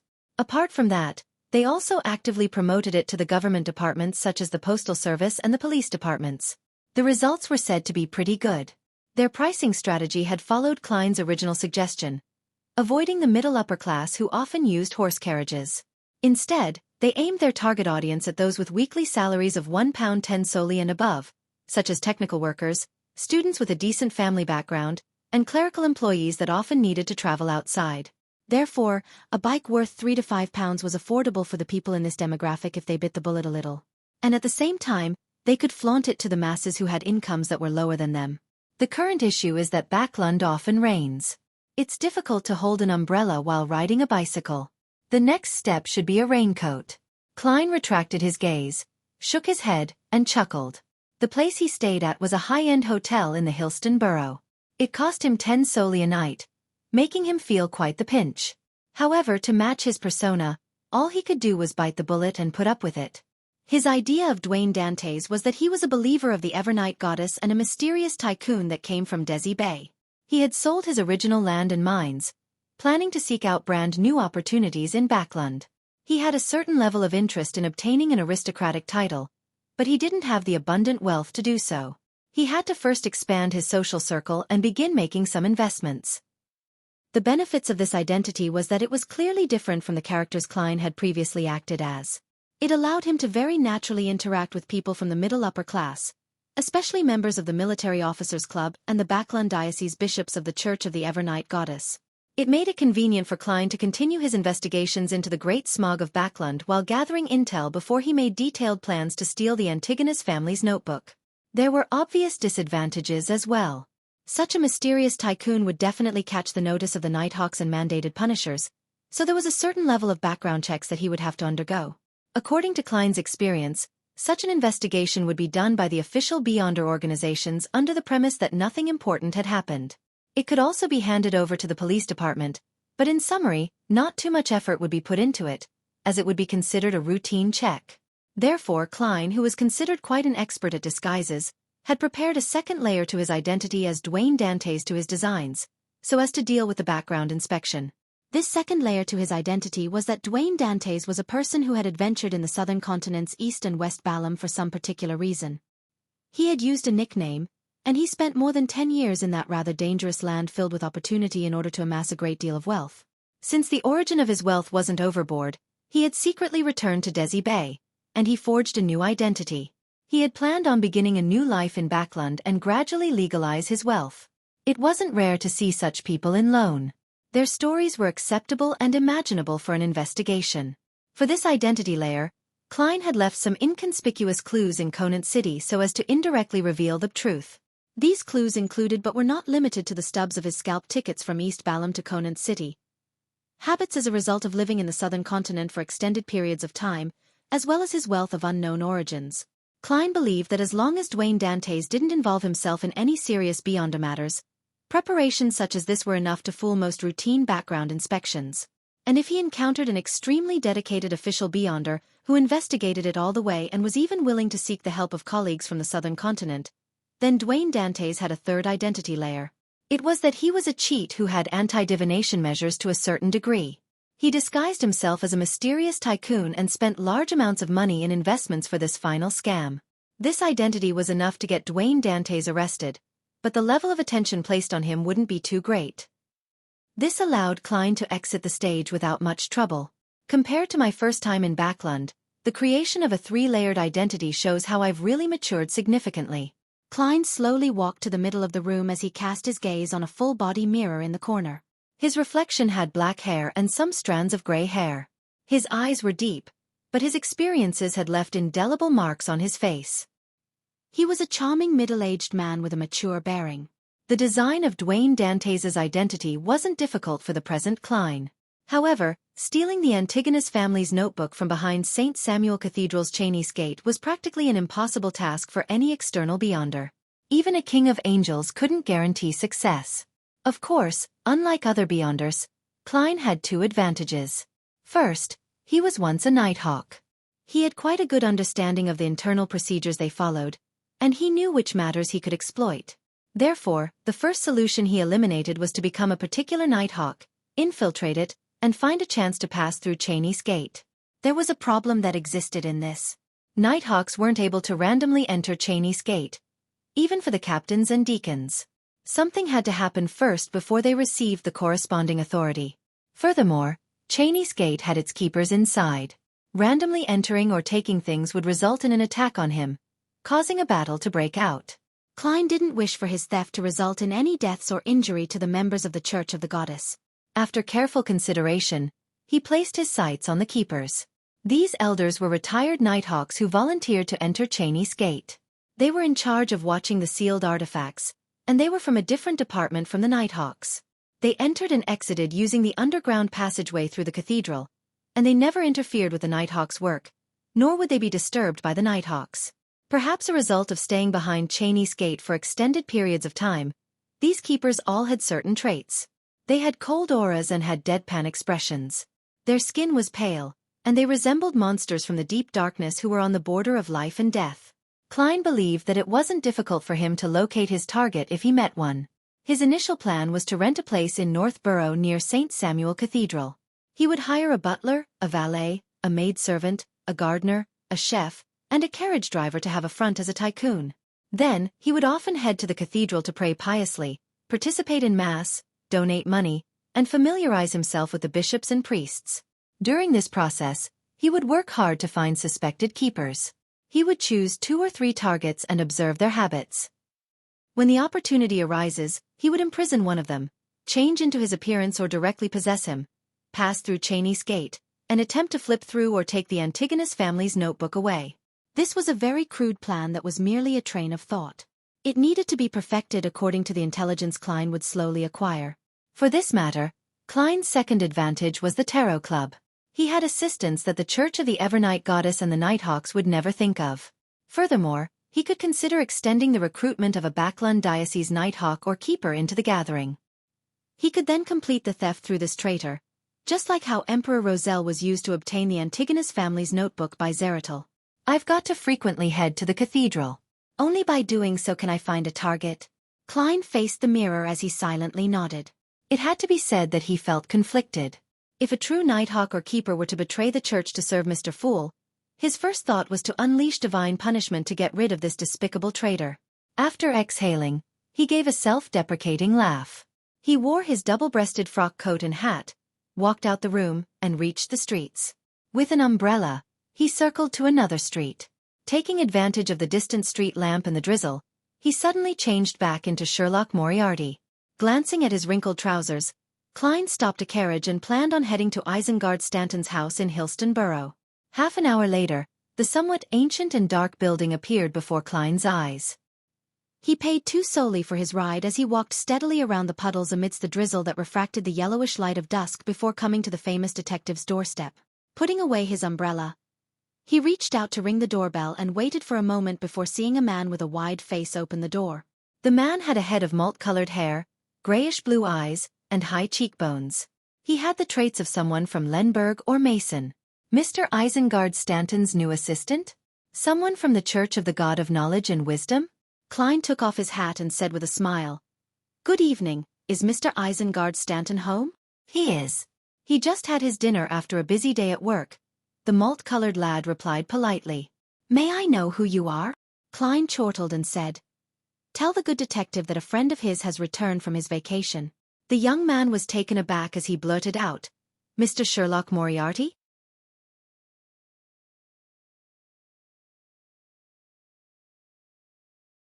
Chapter 734. Old friends. You actually know me? This means that Mr. Isengard Stanton often mentions me as a friend, or does it mean that the Church of the God of Knowledge and Wisdom knows that I was embroiled in the great smog of Backland? Klein smiled as he nodded in an unperturbed manner. "Yes, I'm Sherlock Moriarty." The grayish-blue-eyed lad immediately gave way as he warmly gestured him in. "Mr. Stanton has been worried about you all this time. He was afraid that you met with trouble. He can now be at peace." Klein handed him his umbrella as he took off his hat and coat while walking in. At this moment, Isengard Stanton, who had sensed something, had put down his papers and pipe, and he left his reclining chair to take a look. "Oh my, Sherlock, you're finally back. It's been so long, my friend." The thin Isengard with grayed sides revealed a smile as he came over with welcoming arms in an attempt to give him a greeting hug. Klein wasn't used to such a custom, so he forced himself to reciprocate it and smile. "Mr. Stanton, this isn't something a believer of wisdom would do." The bishops and priests of the God of Knowledge and Wisdom had their pride, and they seldom gave greeting hugs. But in fact, apart from the boorish Faisak Empire and the liberal Intis Kingdom, such a manner of etiquette was rare in other countries and regions. It only happened among very familiar friends. Isengard took 2 steps back and chuckled. "No, Sherlock. We're never stingy with respect and friendliness towards intelligent friends. In my heart, you're one of the top 5 detectives in all of Backland. I like that. Klein smiled inwardly as he retorted in jest. So you're one of the top 3 detectives? To be praised as having true wisdom by a Sequence 7 believer of the God of knowledge and wisdom was really delighting. I wish that you share the same thoughts as myself, Isengard skillfully and gently replied.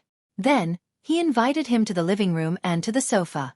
He leaned into a reclining chair and picked up his pipe. With a deep breath he exhaled. I'm very happy that nothing bad happened to you. You seem especially fine, both in body and mind. How was it? Was Desi Bay fun? Klein had already prepared an excuse as he calmly smiled. In fact, I didn't go to Desi Bay. I ended up going to Constant. Heh. I was previously embroiled in some trouble in Backland, so I could only find a place to hide. Sherlock Moriarty was a gentleman from Mid-Seashire who had a slight accent. It was a very normal choice to return to his hometown after causing trouble. Constant was Mid-Seashire's capital. I know, Isengard replied heavily. He didn't inquire about the trouble which Sherlock had involved himself in. Instead, he said with a smile, in short, welcome back to Backland. Come to me if you need any help. Klein didn't stand on ceremony as he immediately said, the purpose of my visit was first because it really has been a while since we last met, and second, I wish that you can sell my shares in the Backland Bike Company on my behalf. Heh. All the documents are in place, and there's no need to carry out any other procedures.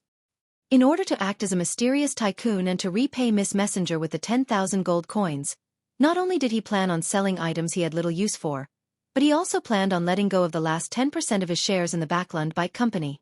After all, Sherlock Moriarty wasn't able to appear in a legitimate fashion for a long period of time. Are you really going to sell it? Isengard stroked his pipe and said, although I've never been a businessman, I can tell that the bike is a product that's of great value and something that can be promoted on a large scale. Its commercial future is like the newly risen sun, and it has yet to reach its limits. You'll be losing plenty of money by selling it now. That's why a buyer will be very willing to raise the price significantly because of this expected value. Klein chuckled. I believe the people who can tell the value of the bike and its future aren't in the minority. And Frommes and Leopard are definitely unwilling to reduce any part of their holdings at this stage. There shouldn't be a problem selling my 10% shares at twice or thrice the normal price. Isengard, the pricing of shares isn't about the present, but about its future.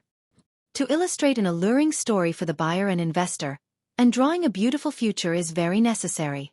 Of course, the value and future of the bike don't require additional input from me. Anyone with any business sense can tell. The only problem stems in the rubber production. Klein silently added inwardly. The pricing of shares isn't about the present, but about its future.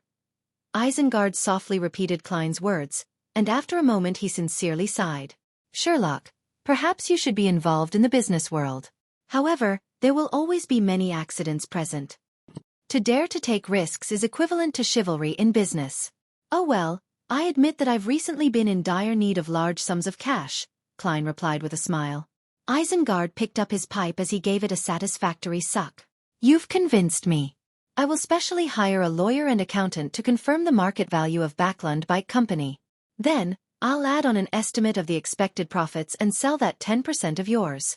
The corresponding fees and taxes will be deducted from the amount received. Oh, how should I contact you? It seems like your rental contract for the house at Minsk Street has lapsed. Klein obviously wouldn't expose his present identity. He said, having prepared for it, you can post news on the Tussock Times, Backland Daily Tribune, and other newspapers about the sale of the shares to make more people know. Only when there's competition would there be better price negotiations. When it's sold, you can publish a notice to indicate that the deal has been closed and that further inquiries won't be entertained. And when I see that notice, I'll come visit you. Isengard was no stranger when it came to communicating over published notices in the newspapers. He nodded and said, no problem. Of course, all expenses will be deducted from the final sum received. With his main goal accomplished, Klein stood up and reached out his hand. Thank you for your help, Isengard. I need to leave. We can talk in the future. Isengard didn't hold him back as he sent him straight out the door. Klein circled to a nearby street and took a carriage to the Bravehearts Bar as he admired Bravehearts Bar's night view in the drizzle. He planned on re-establishing all the news and resource channels which Sherlock Moriarty used to have. After entering the noisy bar, he didn't head for the bar counter to order some beer and make inquiries. Instead, He circled around the boxing ring in preparation to leave, so that he could wait for Miss Sharon to appear on the carriage outside.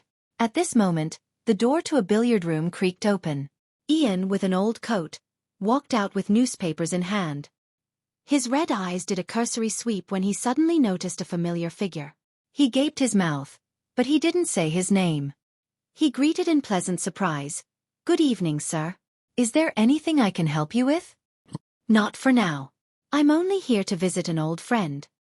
Klein smiled warmly. As he spoke, he noticed that the papers in Ian's hand was News at Sea. On it was a striking headline.